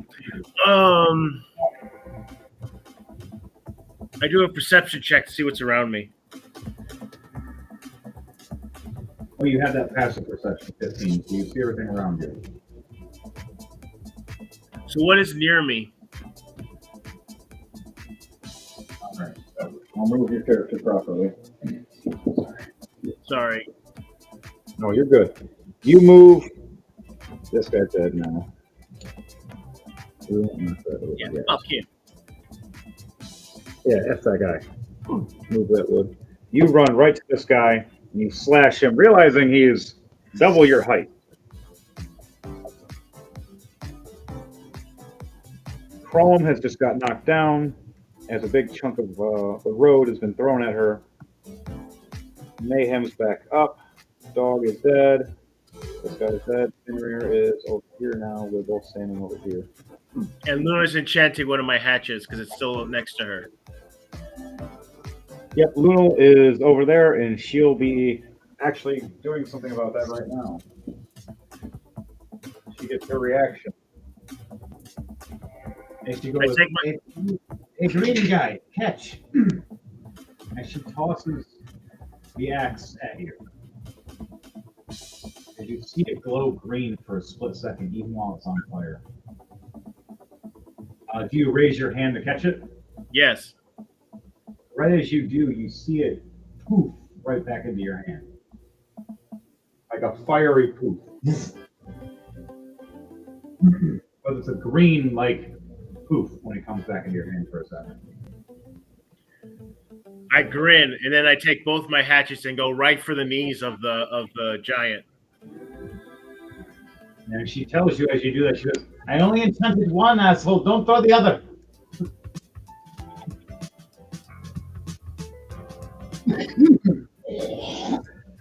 So let's see. 1, Okay. 18 plus 10, 28. All right, so go for attacks. His AC is 18. One's to 28. Okay. The other one's a 19. 19. Okay. And they're still flaming. So Roll 8, damage and then roll fire damage. 10, 46, plus 3.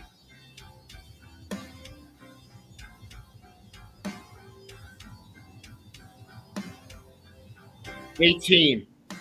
So 28 plus 8, another 8, that's 16. 16. Uh,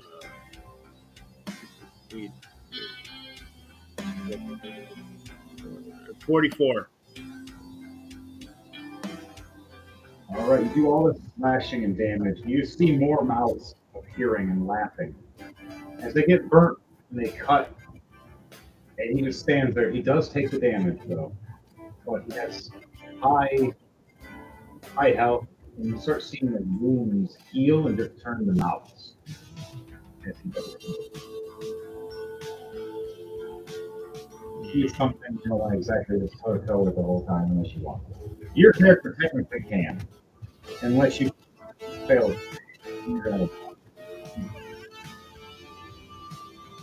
Okay. Then your turn. Yeah, that ends my turn. Okay. Now it is Chrome's turn. She pushes off the rock. You gotta do a strength check. It's +2. 18 +2. Wow. 30, 20. She shoves off the rock and stands up angrily. Okay, there it is. What the hell? Monster throws things and I throw things back.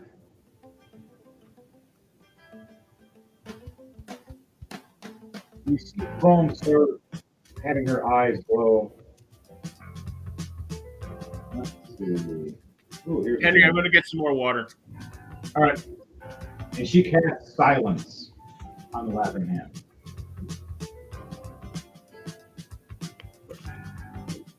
Range area 120 feet. 20 foot. Fall. 150 feet. She was casting spells. It's going to go for 10 minutes. I'm going to have it going at near the edge for him.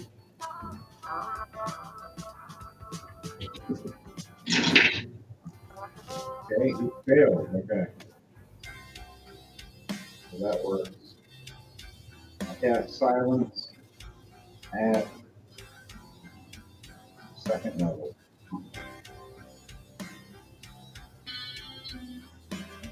Next thing I do after that is I'm going to heal myself with healing hands.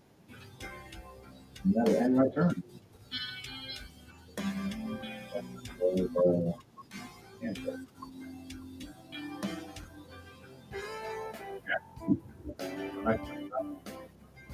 NPC. The creature looks over and you see him laughing, but you don't hear him laughing anymore. Even the creature itself is confused, looking around, trying to wonder why it can't make a noise. Swings to attack against Brismont, but it rolls a 2 plus 10. 12. It misses. Goes for another attack at 17, hitting Brismont. Giving him 27 damage of slashing damage.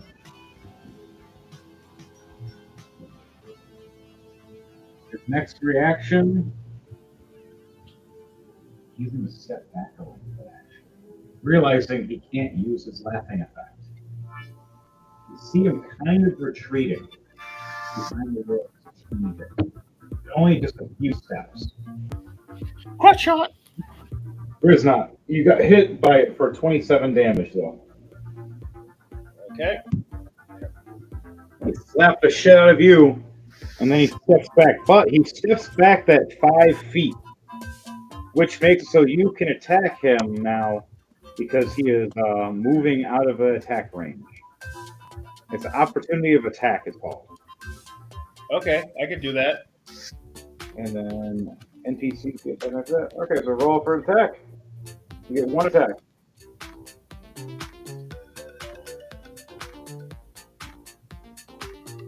$13. 3 plus 10. Okay. So you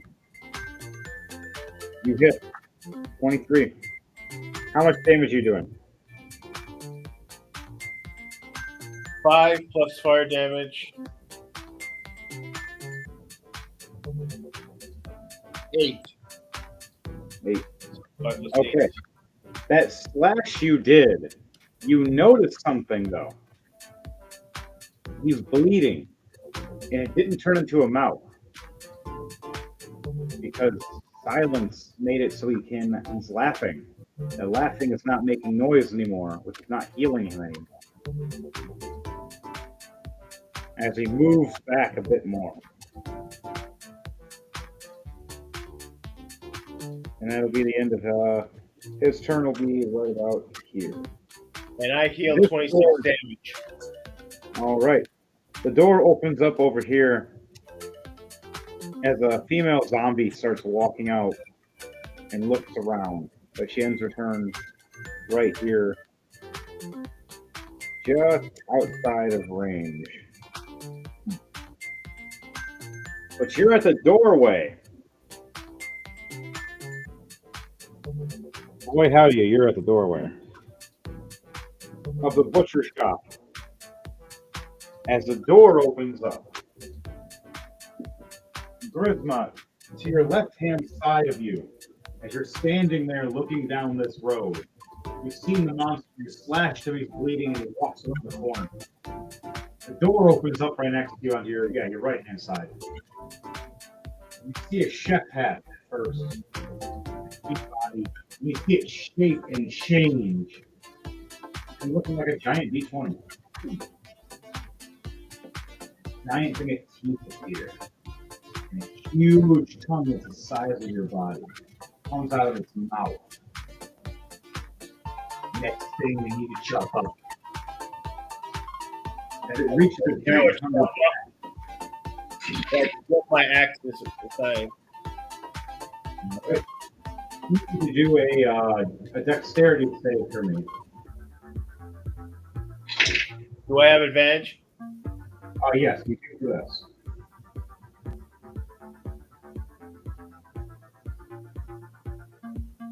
Set, dirty 20, 17 plus 17, 11 plus 3. Look at you got a 16 and you got a very 20. He tries to snip his giant mouth to bite you. You just jump out of the way, but he gets to roll for an attack. He uses his tongue to pierce you like a weapon. As you see it shape shift into like a spike at the end. And it hits you. For a nat 20, he hits you. Damn. Does 28 damage altogether. It was 14 damage times 2.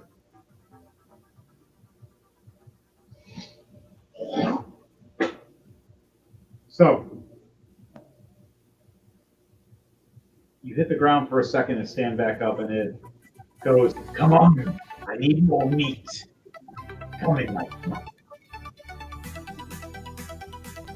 The last thing became rotten and it just works for me now. As the zombie walks past behind him, as you see in your visual. Now I enter rage mode since he attacked me. Okay, now you're in rage mode, and that ends your turn. Yep. Well, it's not your turn, it's probably. Wait, was it? No, I don't think so. No, it's NPC turn. NPC is exactly. I think it's Chrome's turn. Yeah, it's Chrome's turn now. As your turn ended. Chrome, she was ending her turn too, actually, so that's why I went to NPC mode. She gets up, has to fight back, does silence, ended her turn. The creature walked past, you attacked. So yeah, it was her NPC turn. Now, the rest of the NPCs haven't reacted at all, but it is back to the top. Mayhem and Luna will look around going, "This is escalating quickly, the Seth one." And so we're going to try to venture around and look around.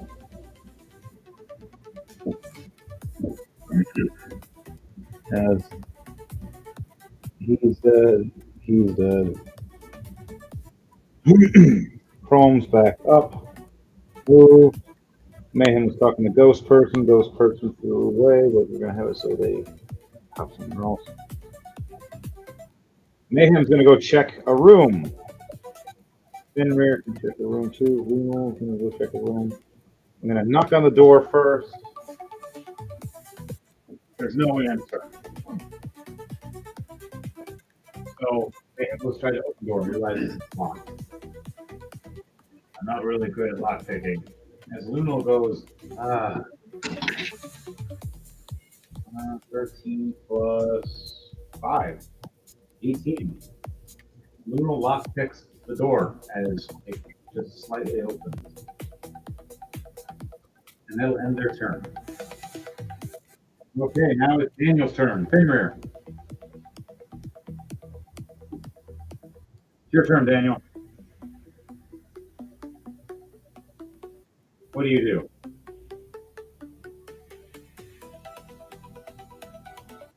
Daniel, are you there? He might be busy. Okay. Answer. Well, the next person up he's the other thing too, more important thing. Edward Knight, it is your turn. What are you doing as you left that house on fire? The kid's gonna be following you around. I'm still heading towards where everyone else is.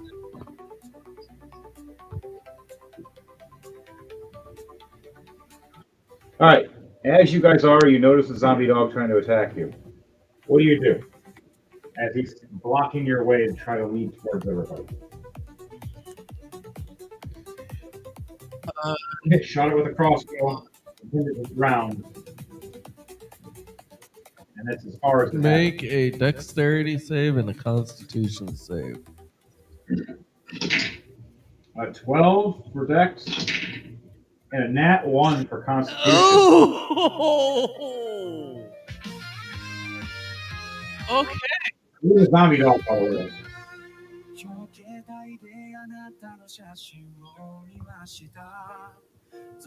The one that just takes the normal damage takes 38 points of lightning damage, thunder damage, and then the one that took the nat 1 double that. So that's all for the same zombie dog. How do you do it? And you see Kit first sway over and try to protect you and fire a crossbow bolt and fire 2 of them at this zombie dog, hitting one claw to the ground, hitting the part of the head to the ground. Right as it rips free, looking up, all it sees is you striking with this man. It's just, I looked down at Kit, I'm like, I think this will do a bit better. As I pull my staff off my back, set it down, and I'm just like, thunder and light. As a massive bolt just shocks down right at the zombie dog.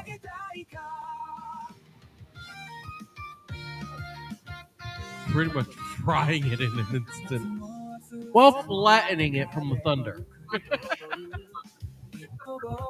You see it right, you see the bone structures like a cartoon, and then you see it turn to dust.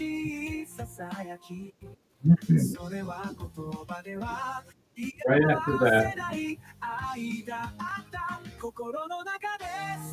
you have a clear path. You can move forward now. You move forward.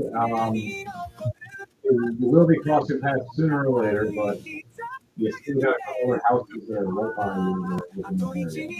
Yeah. To find the magic books that you have.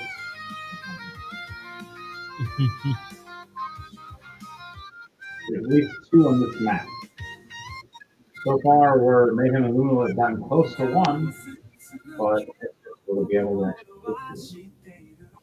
There's 1 technically actually by you, but you got to find out which house. There's 3 houses next to you. Okay, a 17 plus 2 on my perception.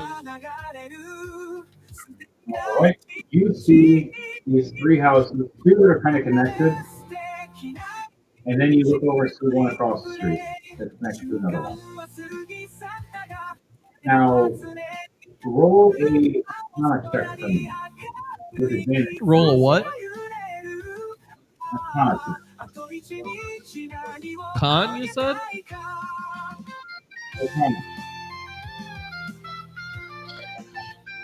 You're muffled a little.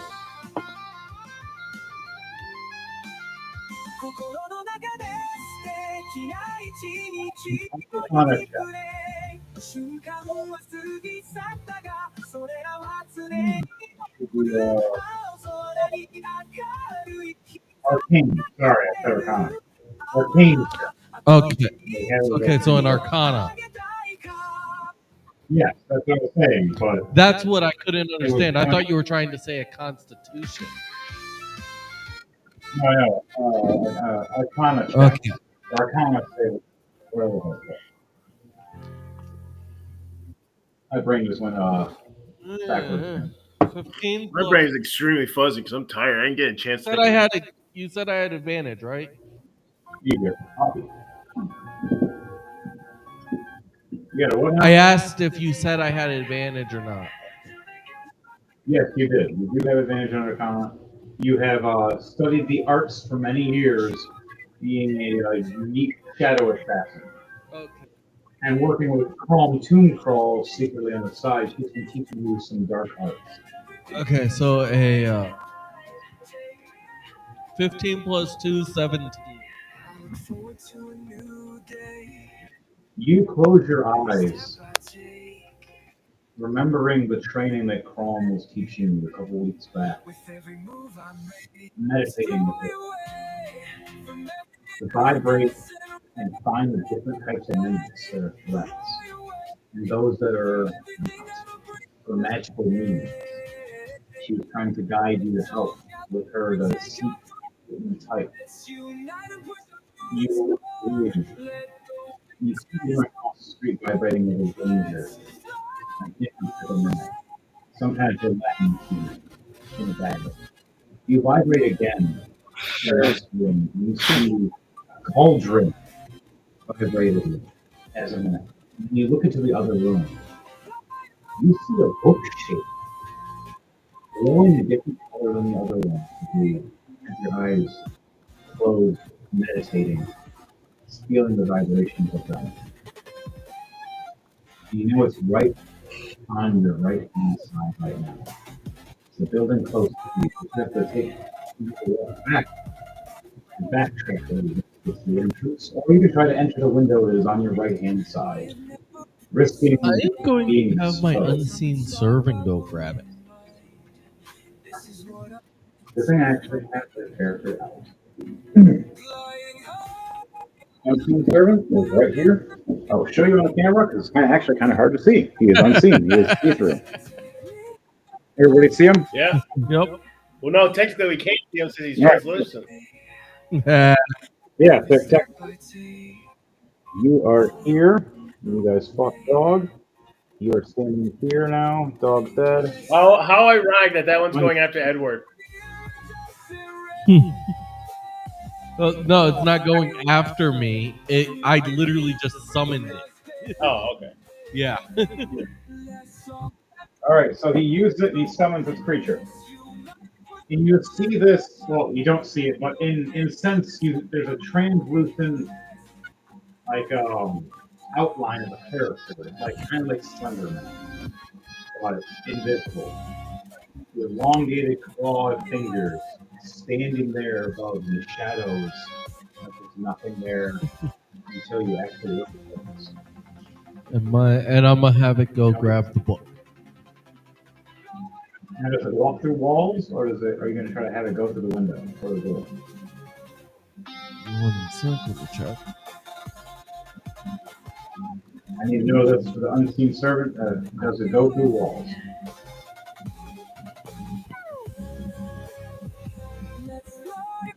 It is with magical means, but some things with magical means don't go through physical attributes. Yeah. I Daniel, don't think are you it back? does go through walls. It doesn't look like it. All right, you'll be next after this. All right, he said it doesn't go through walls. No. All right, so you gotta open the window that you're standing next to. Well, here's the Or thing. go I through can the door. summon it literally within there. So you can look through the window and summon him inside the Yes. room. Okay, so that's Yeah, what as you're doing. long as it's a open area, like an unoccupied area, then I can summon him there. All right, so yes, that works. So he will just raise in there in the middle of the floor of the room.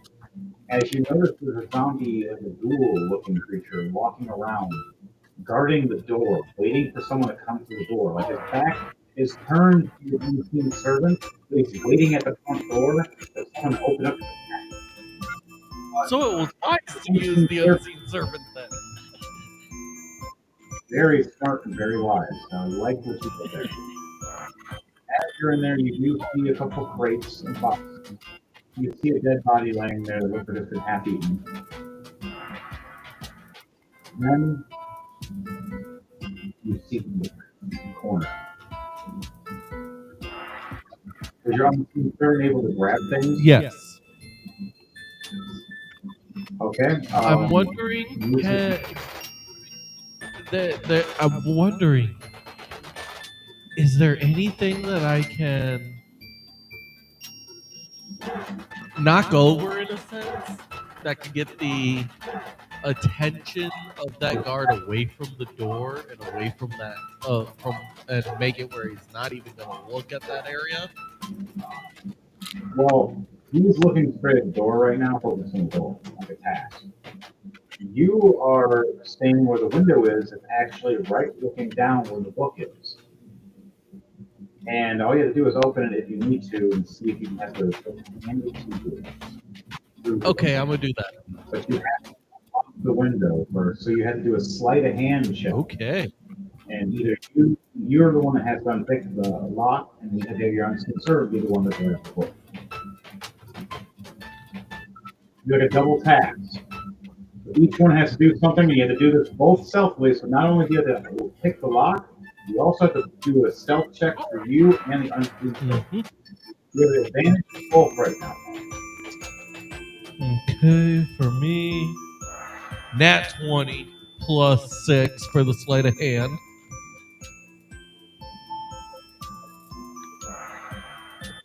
So explain to me how you perfectly open this. Oh, and a 19 plus 6 for the stealth. So 25 for stealth. Yeah. 26 for sleight of 25 hand. for stealth.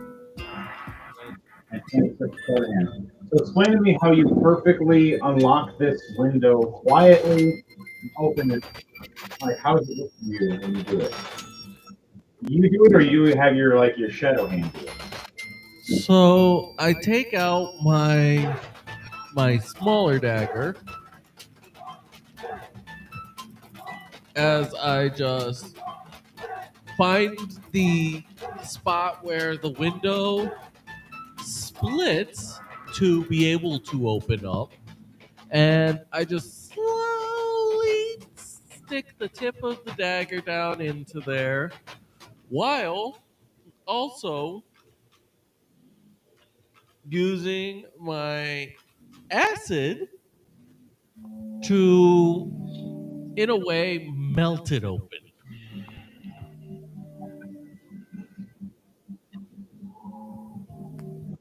So using the acid to melt the locking mechanism as you're using the knife to pry, and Yep. as melting the metal and weakening it so the knife can pry it open without it opening and being Yep. loud. Okay, so we do this, and there's a sizzle on your side, but not on the other side. As you quietly did this. Now roll a stealth check for your unseen servant. Has advantage because it's invisible. So be grabbing the book quietly. 4 meaning plus to use 4, blue- 18. Or 14 plus 4, 18. I was going to say 4. Jeez. All right, so 18. Yep. 18 succession. 18 is what you needed. The DC was Woo! left out. That was a close one. Anything lower, and you would have noticed. You go over and explain to me how he grabs the book and what does it look like? Does it like a float? Like it looks like it's floating to you? It'll basically look kind of like, in Harry Potter terms, like someone just did Wingardium Leviosa on it. So it just starts looking like it levitates up perfectly flat still as it levitates over towards the book as Edward just quickly snags it through the window. Okay, now, as coming through the window, I need you to do one more sleight of hand. Make sure, and then one more stealth check to make sure nothing happens. The 14 plus 6, 30. 30, 20, okay, for some sleight of hand. Now for a stealth 17 check. plus 6. 23. You successfully, quietly, got one of the magical mimic books that can seal away and lock away the mimic gun, making them weak for a short period of time. I'm gonna slip it into my bag of holding. Okay, so we have one. So what happens is this guy teleports in. This guy was waiting here the whole time. Josh got the book. The book is now with Edward Knight. One book captured. Now, what are you doing with your unseen servant? Do you want him to crawl through the window? Yes. Or, You no, can I'm a de-summon him. So he just Just de-summon him. Just Yep. poof. Gone. Okay. That ends Yep. your turn. Daniel, it is now your turn.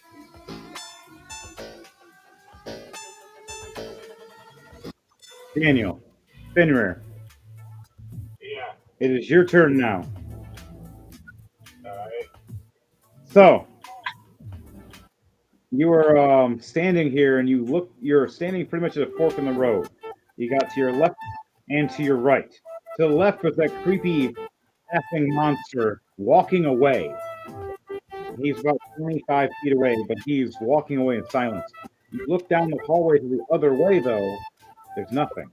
But you're supposed to be exploring and checking for magical book and then trying to find a way out of the.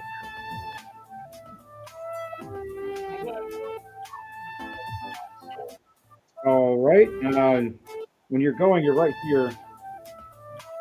If you want to go to the left or the right, so there's the left building that's it's slightly medium sized with a stairway up to it to a left-hand door, and then to the right, there's a smaller building with the doorway opening is a little further down. Or do you want to take the other right that goes further down the road to other buildings and explore more? What do you want to do? I'll take the back to the left. Okay, that would actually be the right for you. But all right, so you go this way down the unexplored path, and that's all your movement speed. You look down and see another fork in the road to your left and your right, down a hall or down two different ones down an alleyway, and the other one is down a road path for you're not sure, but you see more buildings. You see 1, 2, 3, 4. You see 4 more buildings ahead of you. Now, do you just want to hold an action for if anybody gets aggressive around you, like enemies or anything? All right, so that will be the end of your turn.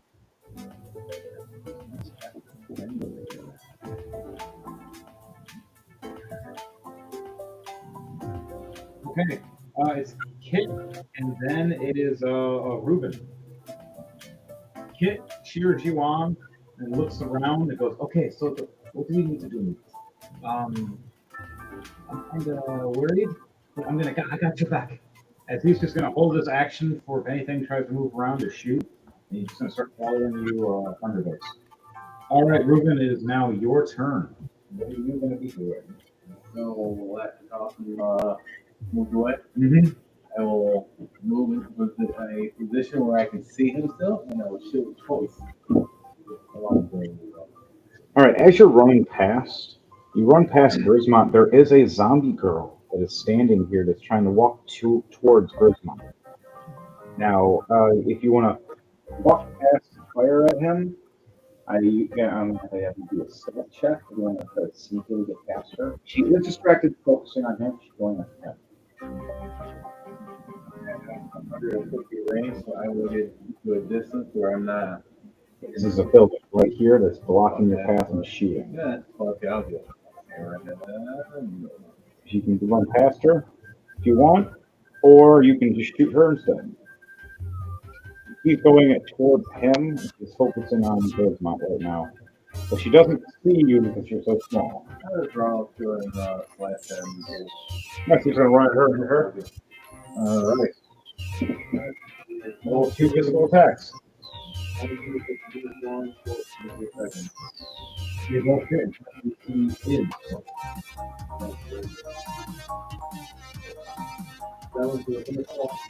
Okay.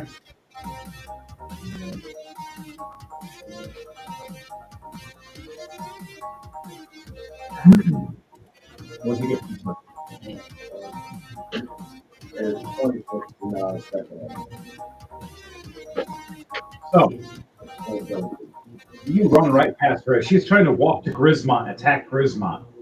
And you just slash at the knees, and you just see one leg fly right off, the other one get cut really bad. And you just see her topple to the ground. Now she's trying to crawl towards Grismont instead of walk.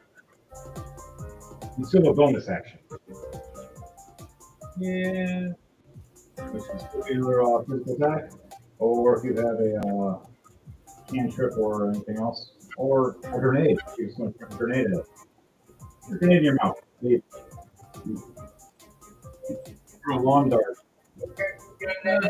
Oh, yeah. I used to love that song, and I hate that song now. All right, you still got Sentinel here, so it does fall past you. You're technically looking 3 feet away from you, but by the time her turn, she will fall past you. Okay, Grismont, it is now your turn. The Dark Trooper. Chris. Chris, are you there? Chris, wake up. All right, Chris, you're out. All right. You waking up? No. That's why he was tired. I'll NPC Grismont then, the orc.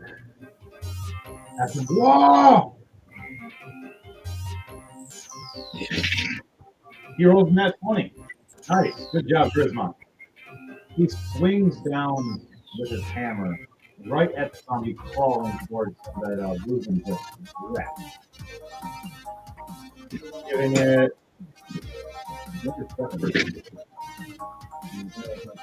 25 is times 250 damage. Grismont, how do you want to do this?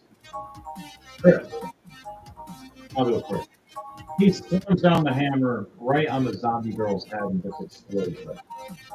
He smiles and goes, "Some good squishing." That ends Grismont's turn. Zombie girl's dead. Now it's Chrome Tomb Crawl's turn. She sees all the crazy commotion going and goes, "I'm going to go follow Ruben." And she just starts heading towards Ruben.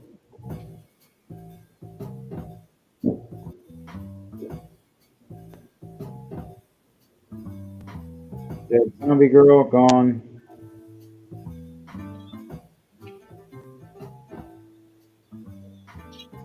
And the furthest she goes, she can see the monster as she casts Guiding Bolt. 16 plus 9, she hits. How much does Guiding Bolt do? Ooh, yeah, it's 46. 14 damage. So she's back on the kick. The giant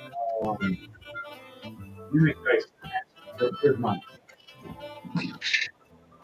Misses for the 2. Misses again. And cool space to get through.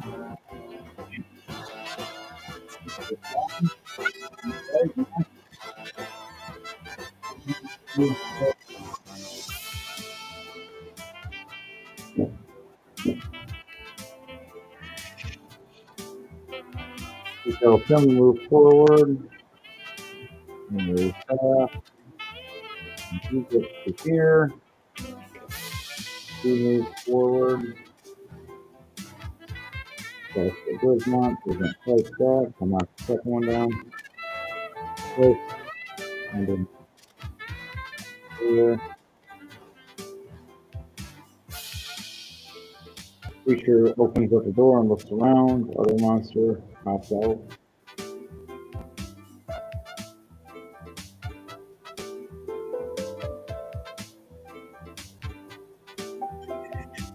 All right, now it goes to NPCs. This one doesn't attack anybody. This one's in here. Break the door. Break the door. Around, chilling.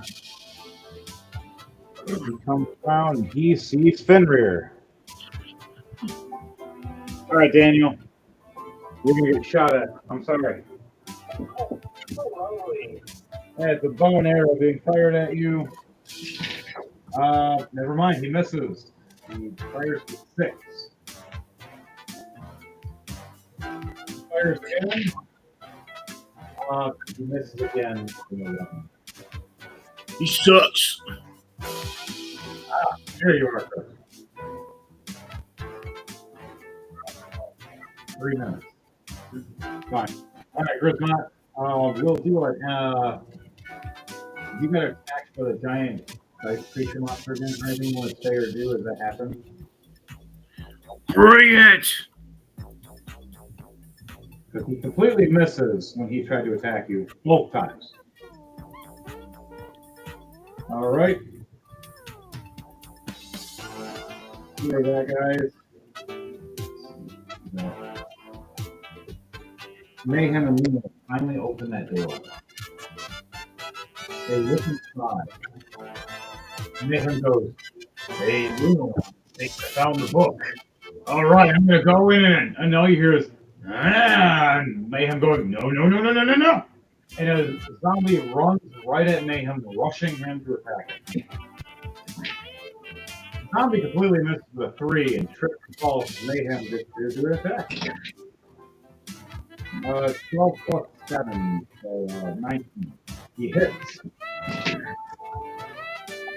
The 13 damage plus the fire damage. 6.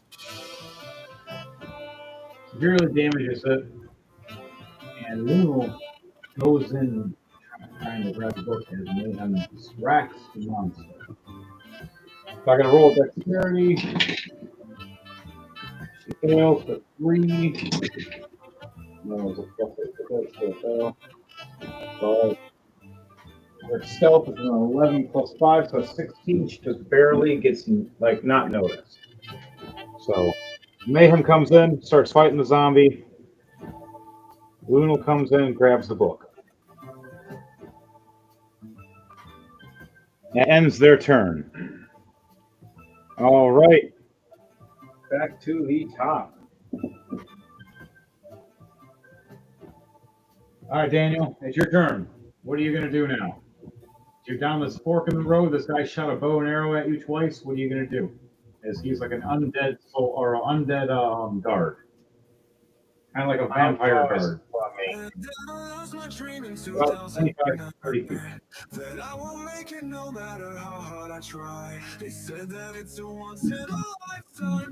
20 feet, sorry. About 20 feet away. What do you want to do?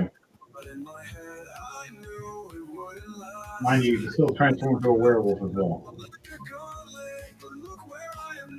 The vampire ghouls do not like werewolves because werewolves can literally just rip them apart with one. Just letting you know, they don't like werewolf creatures. The vampire lord is very angry at these people.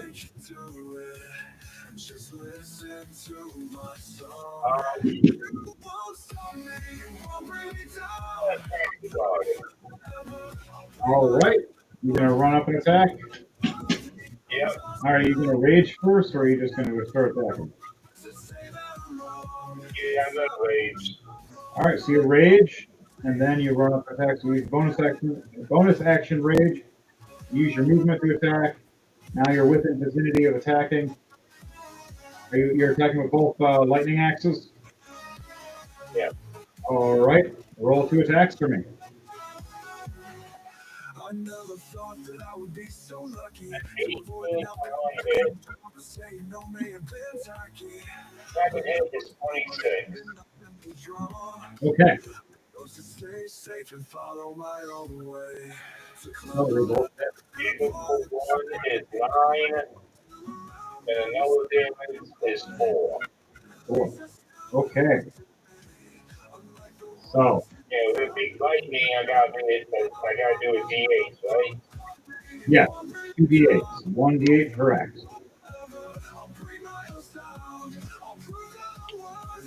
One is an 8 and one is a 6. All right. There you go. 14 damage. So you hurt him severely. He's not dead, but he is hurt really bad. He just ran right up to him and ripped him up. You still have a bonus action, so you can do. No, sorry, you can use at the rage. And there's actually the rage gives you a +3 per attack. So you get a +3 to those attacks. So it's a +3 to your damage per one. So that's an extra 6 damage that is done to him. He's not dead yet. But you can see he's pretty hurt. Okay. So what do you do from there? Anything you say before you end your turn?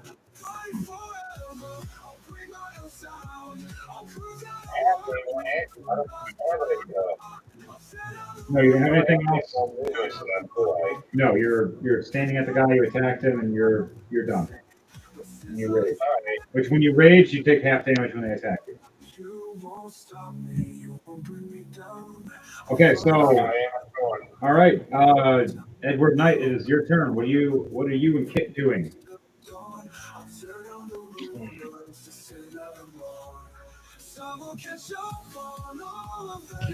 Still keeping on moving towards where you guys are. We're still not there.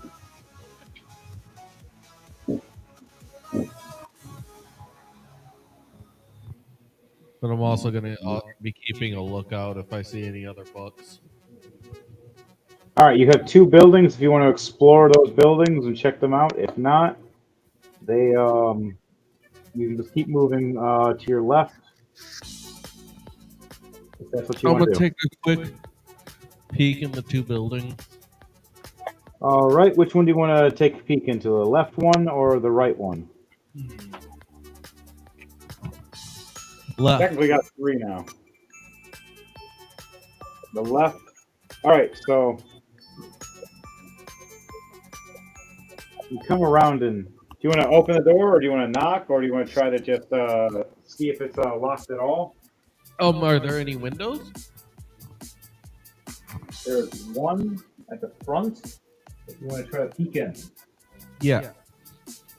Roll a perception check for you. Also have a roll of stealth check to see if anybody sees your head. 13 plus 2, 15.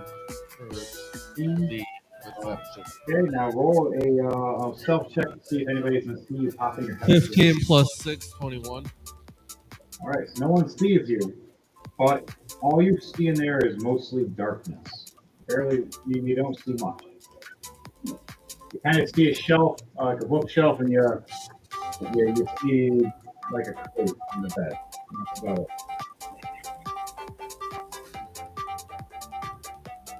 Okay. I am going to move to the next one. You're going to ignore that room, okay? You're going to go to the next room or the next house. Yep. Basically, I'll come back to that one. Unless it intrigued you or caught your attention. Okay. The next one's right here. You notice that it's called the Armorants and Weapons. It's the weapons shop. You want to check the door and go open the door, or do you want to see if it's locked or not? I'll check. All right. You reach your hand and you fiddle the door and you realize it's unlocked. You want to push it in and open it? Yes. All right. You open it slowly or fast? Slowly. Okay, you open it slowly. And you see there's a bell above. You want to try to stop it before it rings, or do you just want to let it open? I am going to try and stop it before it rings. Let me do roll a sleight of hand check for me. It's going to be a straight roll instead of advantage. Nat 20. Nat 20 plus 6. Nice. So, right as you open the door, you reach your hand right up at the bell and grab it quietly as you open the door and pull it and close the door behind you and set the bell without it ringing. All right. Do you want to what you see on this room? 16 plus 2, 18. 18. Okay, you see the armorants and the weapons all around hanging on the shelves and desks. You see the table where there is supposed to be the seller's table. And you see a woman standing there. You don't hear any shadows above in the darkness, but she's just standing there quietly. You look around and see a bag of money, and then you see a couple other bags, and a bag of holdings, other things in a box that says magical bags of sorts. What do you say or do when you notice this all quietly? Do I see any books? No, this is a weapons shop. Okay. You don't see any books though, but you see a person standing in there, and you see a bunch of other things, and items and bags, and like magical bags for purchase, or magical weapons, or armorants. I take a look as to what, like, what weapons they've got. All right, you're looking at the. Look like- You want to go to the store clerk and ask about the weapons? Sure. As you walk up to the store clerk and say, "Ma'am, I'd like to see your wares," you hear, "Where's the meat?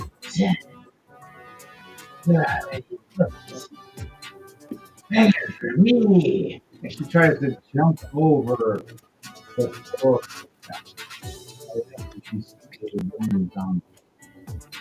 He tries to what? You are muffled. It's a woman ghoul zombie. Okay. He is jumping over the store clerk desk at you. I put my shield up to try and block. All right. Roll for the attack. 5 plus 7. He misses. So what do you do with your last action?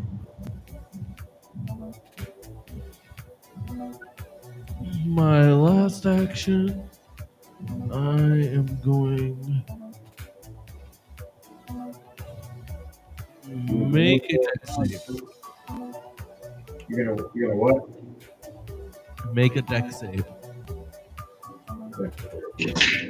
A 10. 8 points of acid damage from acid splash. All right. So she gets splashed with acid, screaming as her flesh starts burning fast. Okay, anything you say before you end your turn? All he says is, "I was just trying to see your weapons." And she goes, "I'll take yours and your soul." All right, then end your turn. All right, Kit walks in and fires an arrow at her. A nat 20, nice. So right when he opens the door, the bell rings. He doesn't notice the bell. Fires across the vault, hits her, does 24 damage, 14 damage times 2. No, sorry, 12. 12 damage times 2. Both of it wrong. All right, right as the door opens, the bell rings that they're getting firing the crossbow bolt. A mimic jumps out of the box of bags as a mimic bag lunges at Kit. 19 plus 8 to hit. 27. As this giant bag gets bigger and lunges and bites right onto Kit's shoulder. You hear Kit screaming, taking 26 points of biting damage as blood's pouring all down his chest. That ends Kit's turn. Nothing else Kit can do except for get chomped for that turn. All right, Ruben. What are you doing? Well, there's one slash at the zombie chick next to me. She's dead now. Is that it? All right, so you're now within range of shooting the big guy if you like. Cool. Yeah, pew. All right, you get 2 shots. What are they Oh, going to that's be? that motherfucker.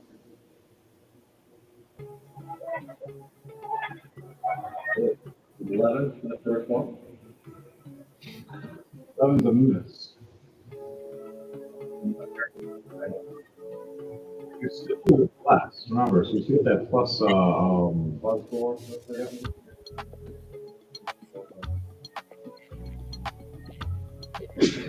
Woo!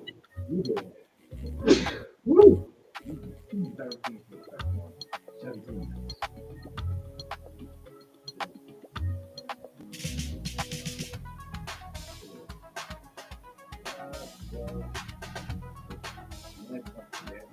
All right, the 9 points of arrow sticks right into his back. 30 feet.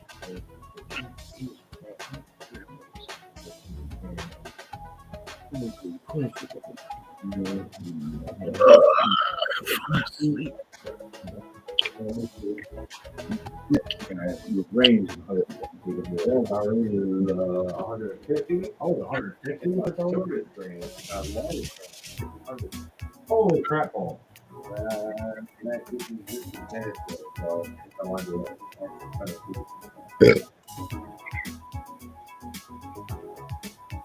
I think that's 150, but I'm going to. If I wanted to start shooting speed, I would have noticeable Maybe the greatest how do you want to do this? So if you shot somebody with a disadvantage, skill, bow and arrow. you got a wish spell. Always have advantage when you're firing. Yeah. All right, so back to it. Is that all your Yeah, I'll go for it. your turn is done? Okay, now it's Grismot. What are you doing, Chris? For Grismot. As the giant monsters kind of flew into that room to eat you. You want to try to fight back? It's Yeah, fun of course. to fight you twice now. You failed twice trying to eat you. I fight back. Alright, chicken. Alright. Alright, so roll 2 attacks. 1 with 1x, 24, 14 plus 10 Okay, is 17 plus 10, 27. okay. That's a hit. Okay, one is 9. The other one is 4, so it's 8. So it's 9 plus 8. That's And the fire damage is double damage for fire damage for mimics. Whatever the damage is doubles for fire. 16. No, the fire damage is 16. So 5, 4, 1, 6. All right. So, Did you double the damage for the fire parts?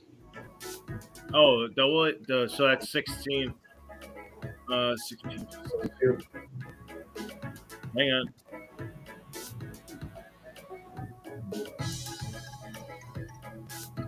$32. Yep. All right. You severely hurt this giant creature. Let's see if he's on fire. He fails. He's on fire now. Reaching to trying to fight you and trying to pull you into his tongue. You still have a bonus action. Do you want to use that to attack as well? Actually, it's 49. And because of my pennant, I get that. I get times 2, 98 hits of points back. So that clears your only several damage you've taken. Yep. So Basically, you're back to full health. yeah, basically back to full health. You're like, yo, you're DPS's nightmare Yeah. or a tank's nightmare. Tank tries to hit you, hold you back, and can't hit you and hold you back. You just keep hitting. Unless they have a Vorpal sword, then you're screwed. Yeah. Technically, you can live decapitated. Mm-hmm. You are in a mushroom orc. A different type of orc, a different breed.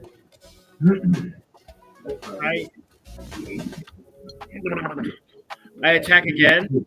5 low damage has this. Yeah. You can still attack one more time, yes.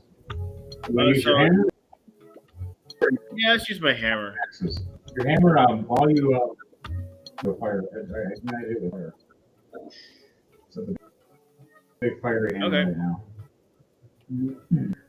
So it's 1 plus 12. I got net 1 plus 12. It's got 12. Oh no, you got a nat 1. So you go to Yeah. swing your hammer, and right when you swing it, you hit the ceiling of the door frame, and it comes right out of your hand and hits the floor. Like a cartoon, the hammer hits and just bops you back in the head, and you do 12 damage to yourself. But then you heal.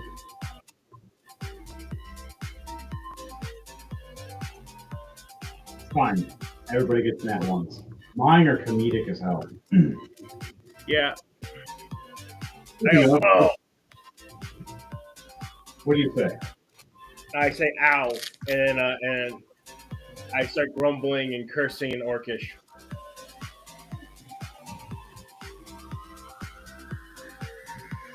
Now And it ends my turn. Chrome follows Ruben. And how far does her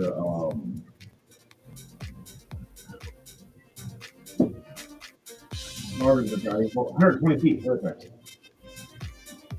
I'm going to fire my guiding bolt right in the back of this guy. 12 plus 9, I hit. How much damage is that? 46.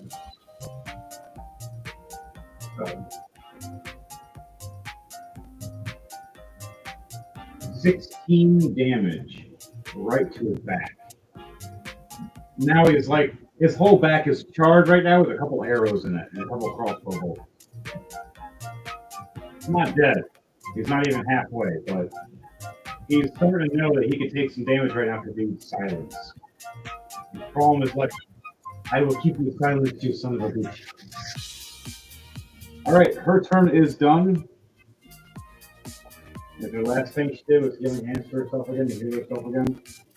Giving herself 12 more points. All right, NPCs.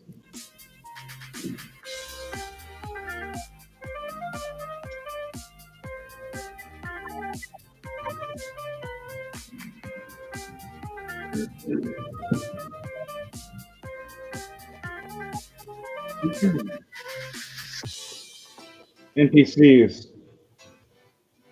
This creature finally makes it past and gets to Chrome. The doorway's open over here. The goblin now runs in front of Grismont. Mayhem's fighting the zombie.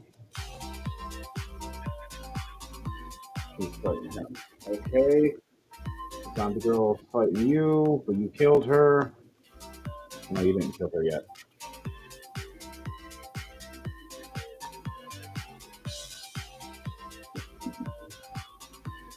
Nope, just splashed acid on it. Yep. All right. So She swings at you. 17 plus 7, 24 to hit. Yep. She does 8 points of bludgeoning damage. Swings again with an 8 and 8 plus 7. She misses. Her bonus action to try to walk away from you and grab a What- weapon. She actually What was the second hit? a 14. No, sorry, That's a- 13. Yeah, she misses. She tries to walk away to grab a weapon, which actually walks away from combat distance. So you get a free attack. Do you want to have this free attack on her back? Yes. And I'm using the normal longsword. Roll away, my friend. It's gonna be a crit. It's not a nat 20, so I'm not taking her head. But it's a 19 plus 12. Ooh, nice, nice. How much damage?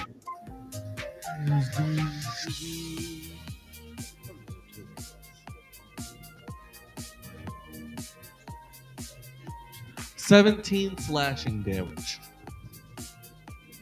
How do you want to do this? As you slash her bone just enough to make her head as heavy as Spencer. So instead of taking her head, I'm just gonna split her in half. Nice. Hot dog way. All right. Slightly. She walks to go reach for a sword and reach for a shield, and she's like, they're always too far away. And she realizes she can reach for both. She's like, wait.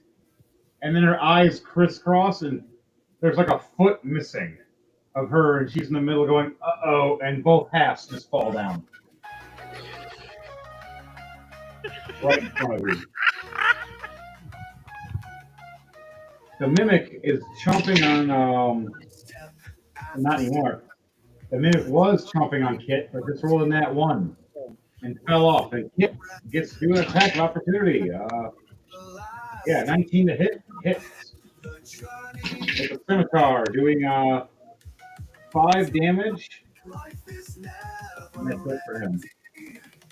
The other monster, that's 13 to hit, miss.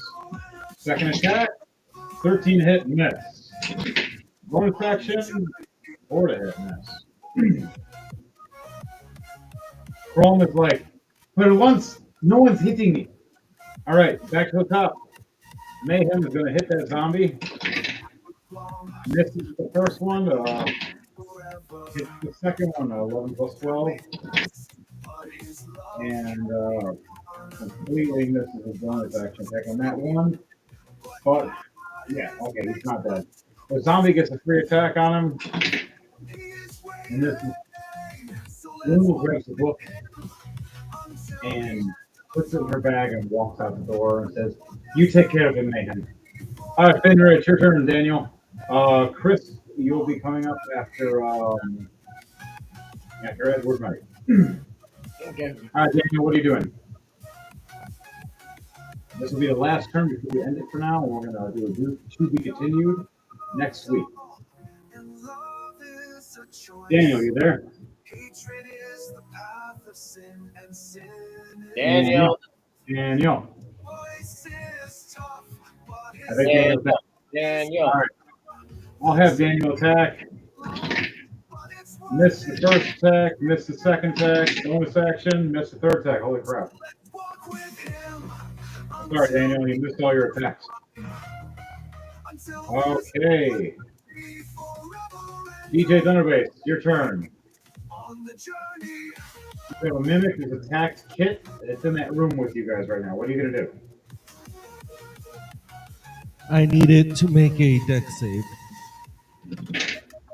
15. Okay. It is taking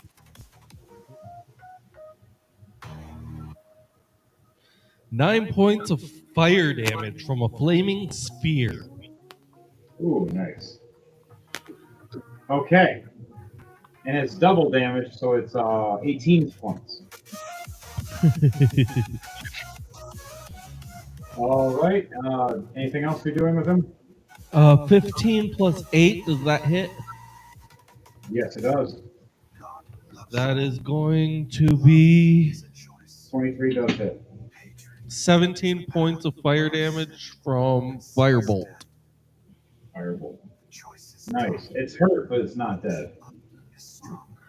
And then All bonus right. is another 15 plus 8. 23 again. Henry. Yeah, Daniel. And 16 points of fire Hi, buddy. damage. That finds it. Yep, I'll talk to you later. All right.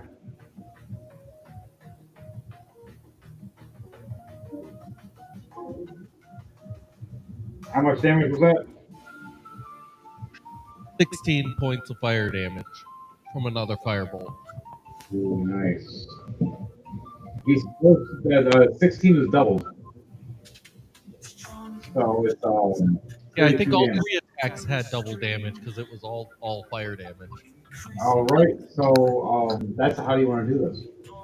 So explain to me how you do I it. just basically just throw fire at it until it comes alive. I'm gonna pull an Avner for once. Fireball, fireball, fireball. But they're smaller. You don't do the big mega fireball. You're just doing these small little fiery hits. All right.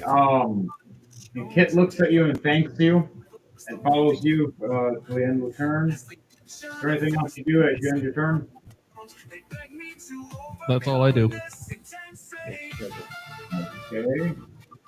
So you, it is now Ruben. Now your turn. Kit just followed Edward Knight. That's all Kit could do. Eyes on the left hand. Yep, he has not walked further after he got hit. He was actually kind of stunned for a minute. Okay, good luck. So, this river. And I'm gonna shoot his ass 4 times. Fire away. First attack was a dirty 20. You see enough damage, you banish him for now. Second attack is 19. Alright. I'm just third. And From what is shown today, when survival was the way things would go. As they mention a force that consumes the whole world, they beg me to overcome this intensity. Alright, so good. Hurt, but he's not at halfway yet. 17 points for the second attack. Alright, good damage, he's close. But he's not.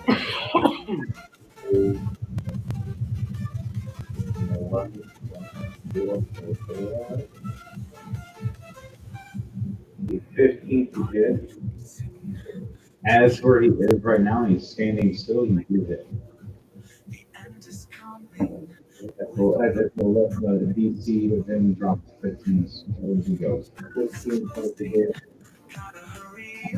So, with all this, is that your last damage? With all, Yeah, one more attack if he doesn't stand. he has to finish that. He's really aware.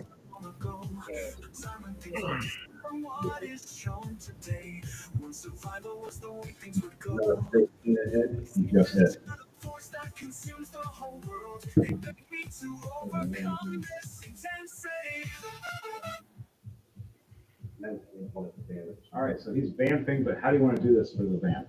He's not dead, but he's has to teleport back to his boss because of the damage. Every single arrow goes into an open mouth. That's all it is. So every single time you see a mouth trying to open up and breathe, arrow, arrow, arrow. And just his whole back just has several arrows, and he's just walking, and his back is cursed for me, blasting it, burning it, and you just arrow, arrow, arrow, arrow, arrow. And then just finally at the end, he just reaches for the mimic door, and just you see him glow. And he's like, "No, not this way. You're gonna be angry." You see him teleport away in this like fiery bliss. Okay.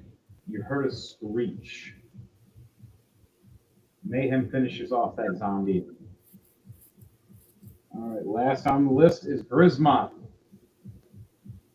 Before we end this and have Crom do her part. Her part is literally just fighting this one dude.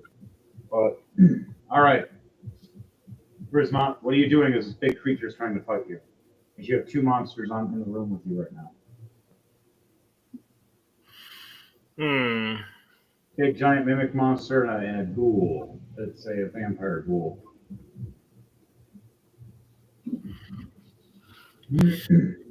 I attack the mimic monster.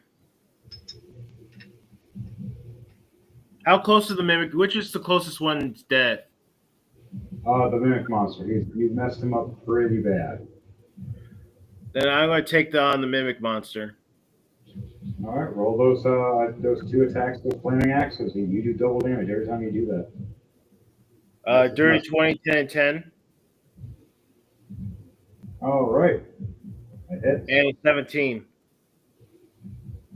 All right, that hits too. And then that's, let's see, 4, that's 8. 1 is 10, so that's 18. Plus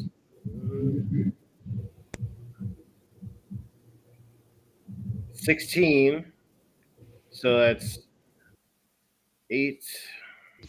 That's 12,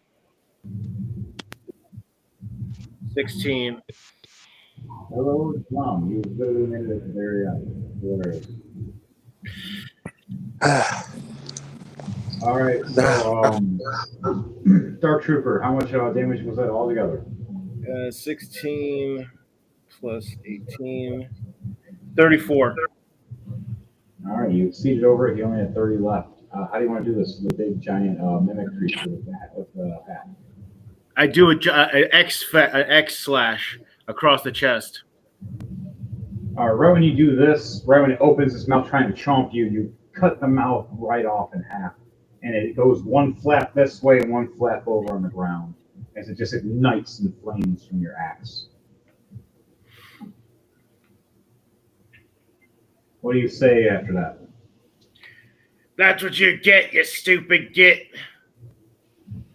The last thing in the room is a ghoul, as you still have a bonus action. I take the enchanted axe that Laurel check and I chuck it at its head. All right, roll an attack for me. You get advantage for this. Okay.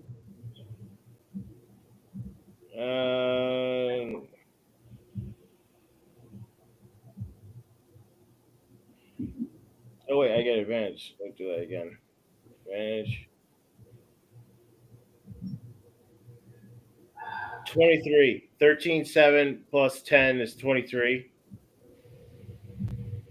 Okay.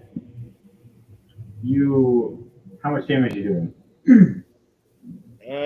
5, that's 9. 5 plus 4. And plus the fire damage. 14. So 9, 14.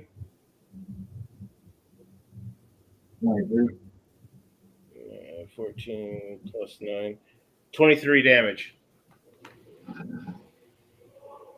I am a calculator. Yeah, so. You Yeah. don't kill it, you hurt it severely, and you catch it on fire. To every math teacher out here, who's laughing now? I got a calculator with me at all times. That is funny. I've been told that. I remember being told that for years.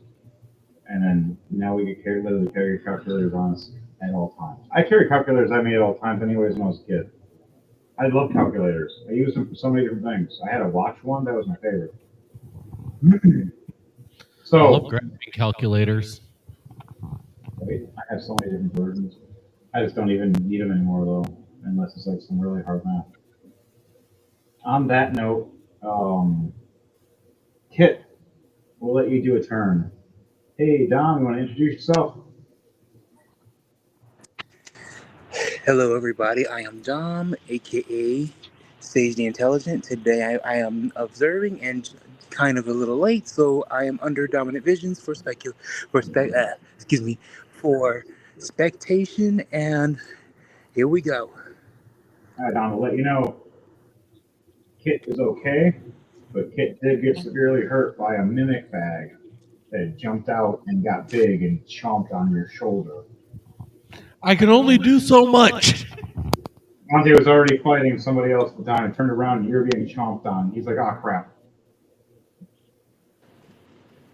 You're okay though, but you're about half health. But you did get the kill a couple of times. I don't know if you were listening or not. I'm listening. I was meaning earlier. But okay, so Grismont did his Chrome. It's now her turn. She's fighting the Ghoul Vamp. 15 plus 9, she hits. And then an 18 plus 9, she hits again. Does 27 damage and 21 damage. And then she has a bonus action. 16 plus 9. Check it. I can hear you. 18 more damage. How does Calm want to do this? She's fighting this ghoul and smiling, going, you know you're undead, right? Yeah, what about it? Yeah, my weapon is specially for you. And just uppercuts him in the chin, smashes his head back down with the mace again, and then pulls out the hammer and goes, this hammer is really holy. And so are your head.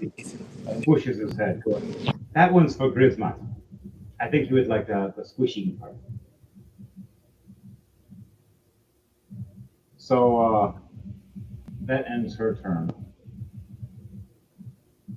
After that, you hear a message again from the Spirit Lady. You have found the 2 books of this section. Try to gather back up and meet me at one of the doors. One of the doors is a lie. One of the doors is the truth. You must find them. But that will be next week. Anything you guys say to that, to the character before we end this? As you heard this, if you can reply back to the message. Are you pooping? Oh my god. Well, we're closing out. Not yet. Technically we will be, but these are the characters that just had the message from the one lady. What is your guys' response when she says one door is the truth, one door is a lie? She talks to Lucas. Okay, which one I gotta kill to find out the answer?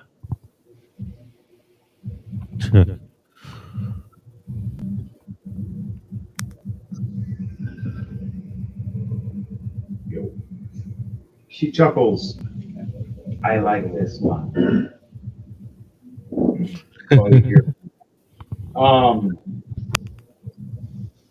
You hear a message from Lunal from all of you. All of us need to gather up later. We need to figure out the next strategy. Or we need to make 2 parties. One to the left, one to the right. What does everybody say? But can we please have recovery on my shoulder? Oh, if you find one of the healers, It's very painful. you gotta go to either Lunal or Crom. They're both the healers of this group right now. You have 2 healers. And a crap load of everybody wants to kill everything kind of guys. James is like, I can heal myself. Smurf all of you.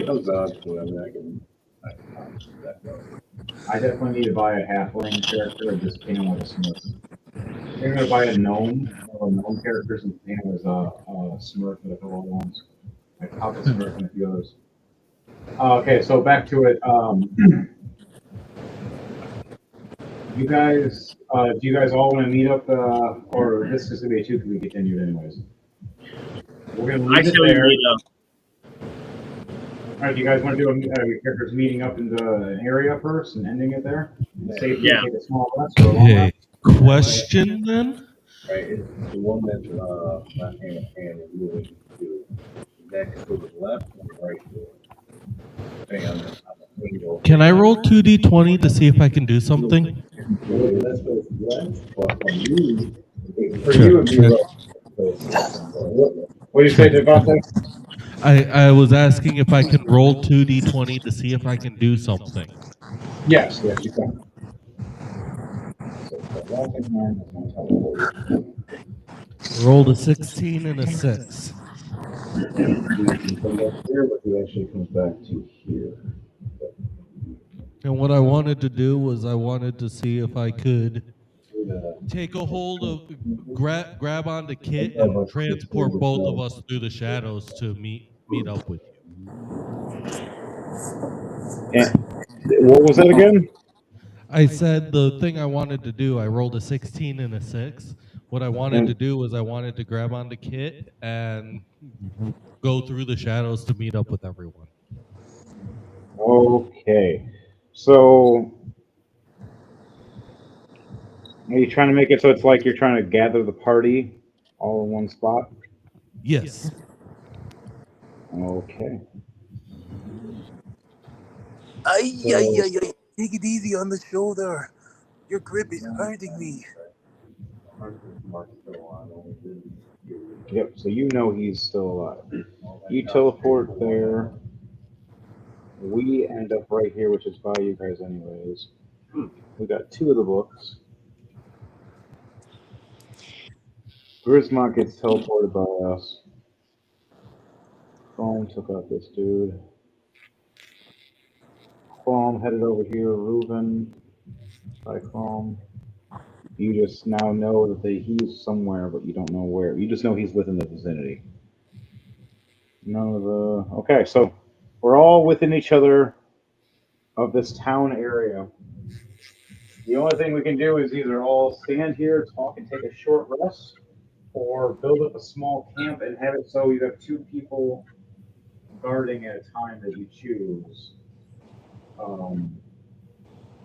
That take turns while everybody else rests. I don't know if you guys want to rest actually during a middle of town, middle of the street, but you try to act like you're homeless. My character is a 10. I'm down for a short rest. Luno has the magic door. You can always go move it. We can always move it into one of the buildings. There is an empty building that we did just clear. Oh, how long have we been here? I would say our characters have been here for maybe 45 minutes from now. Some damage to the fight. I think we do a short rest, not a long rest. All right. Okay, so everybody sit down. Yeah. To do about an hour. Everybody will leave characters, so all your characters can take a short rest and put in their slots.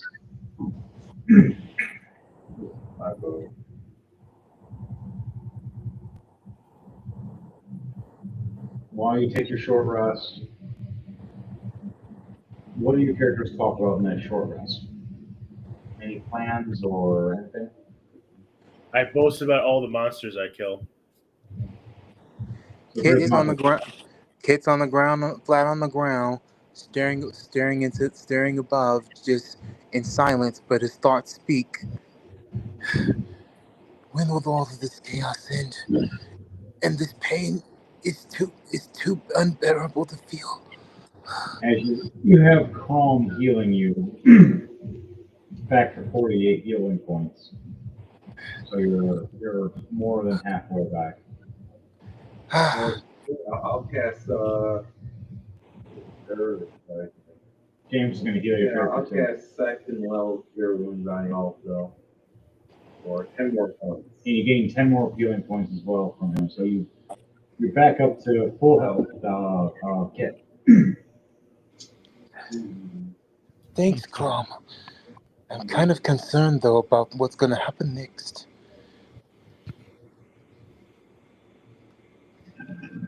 So I also head up. Ron looks at all of you and goes, "Sorry, what was that, Devontae?" I was just saying I head up to Lunel to show the book that I had found. She nods with you and goes, "All right, we need 3 more. And hopefully we can get them." As Prom looks over and goes, "Okay, so we need to gather all 5 of these, use them against minions. Hopefully we're able to get to the next area." As I was killing the laughing dude, he was heading towards the left side door. My goal is not actually this dude. Really good. I thought it was You say that, and that's where we're going. So half the team wants to go one way, half the team wants to go the other. Like, we're splitting the parties. Isn't that breaking the rules? We just did that literally an hour ago. came out fine. We did. We actually did come out fine. Everybody Yeah, split the party. I was in a complete. Kit and I were in a completely different location than everyone else. Thanks for almost getting bit by a mimic. Ay. Fucking people up. But hey, I'm only one dude. I can only do so much. At least I killed the mimic for you. Well, thanks. But just I try not to get eaten, please. But can we ease up on these ordeals, shall we? So, what does Grismont say to this new crew as he has met everybody? Kit, what do you say as you're meeting Grismont for the first time? Like, you see this big green orc man that's been helping us fight. And that's for you. That's for you, huge man. You are too funny and too powerful at the same time. How in one world? How can you do that all at once?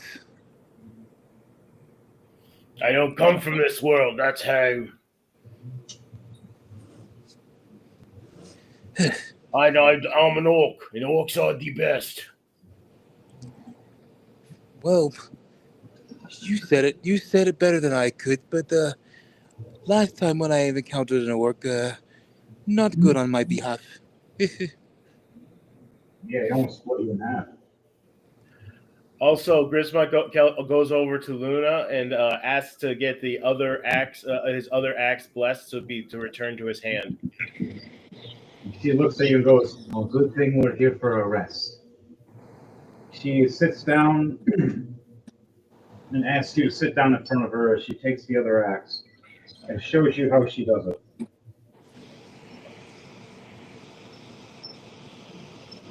You see her magical book open up as she sits down Indian style and starts floating.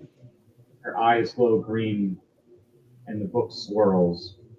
You see the other axe raise up and you see these little runes and print around it.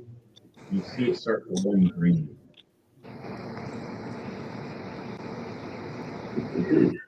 Within a course of maybe within that hour of your guys' short rest, it's finished, and that one is now fully enchanted as well. Now both your axes can be thrown and teleport back to your hand, or technically like a boomerang effect.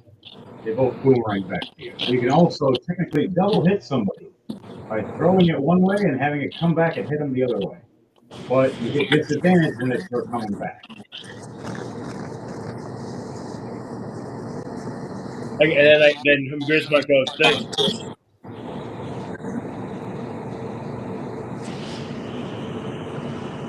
And Mayhem looks over going, "Yeah, my masons just heal me."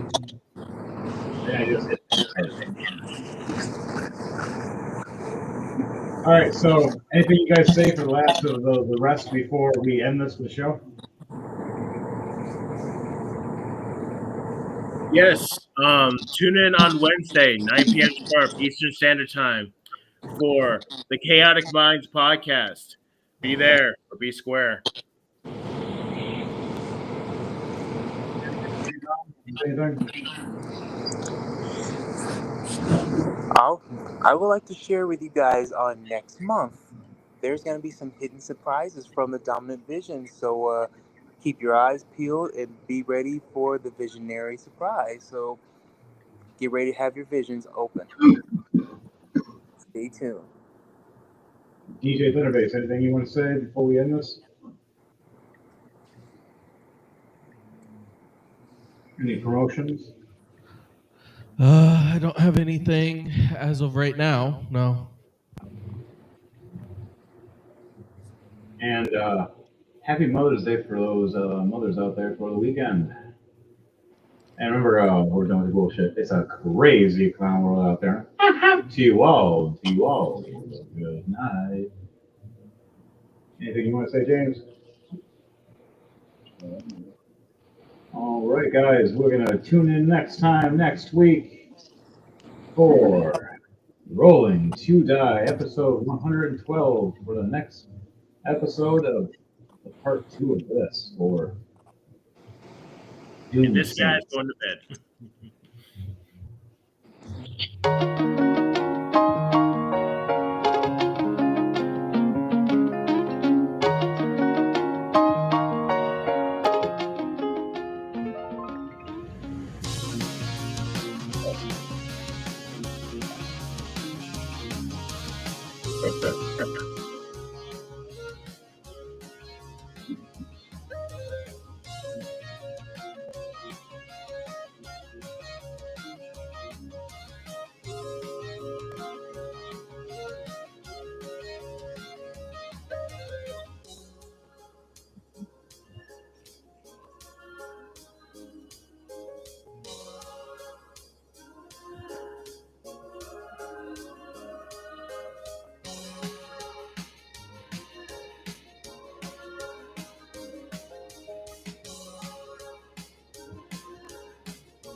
It's dreams! Fireball!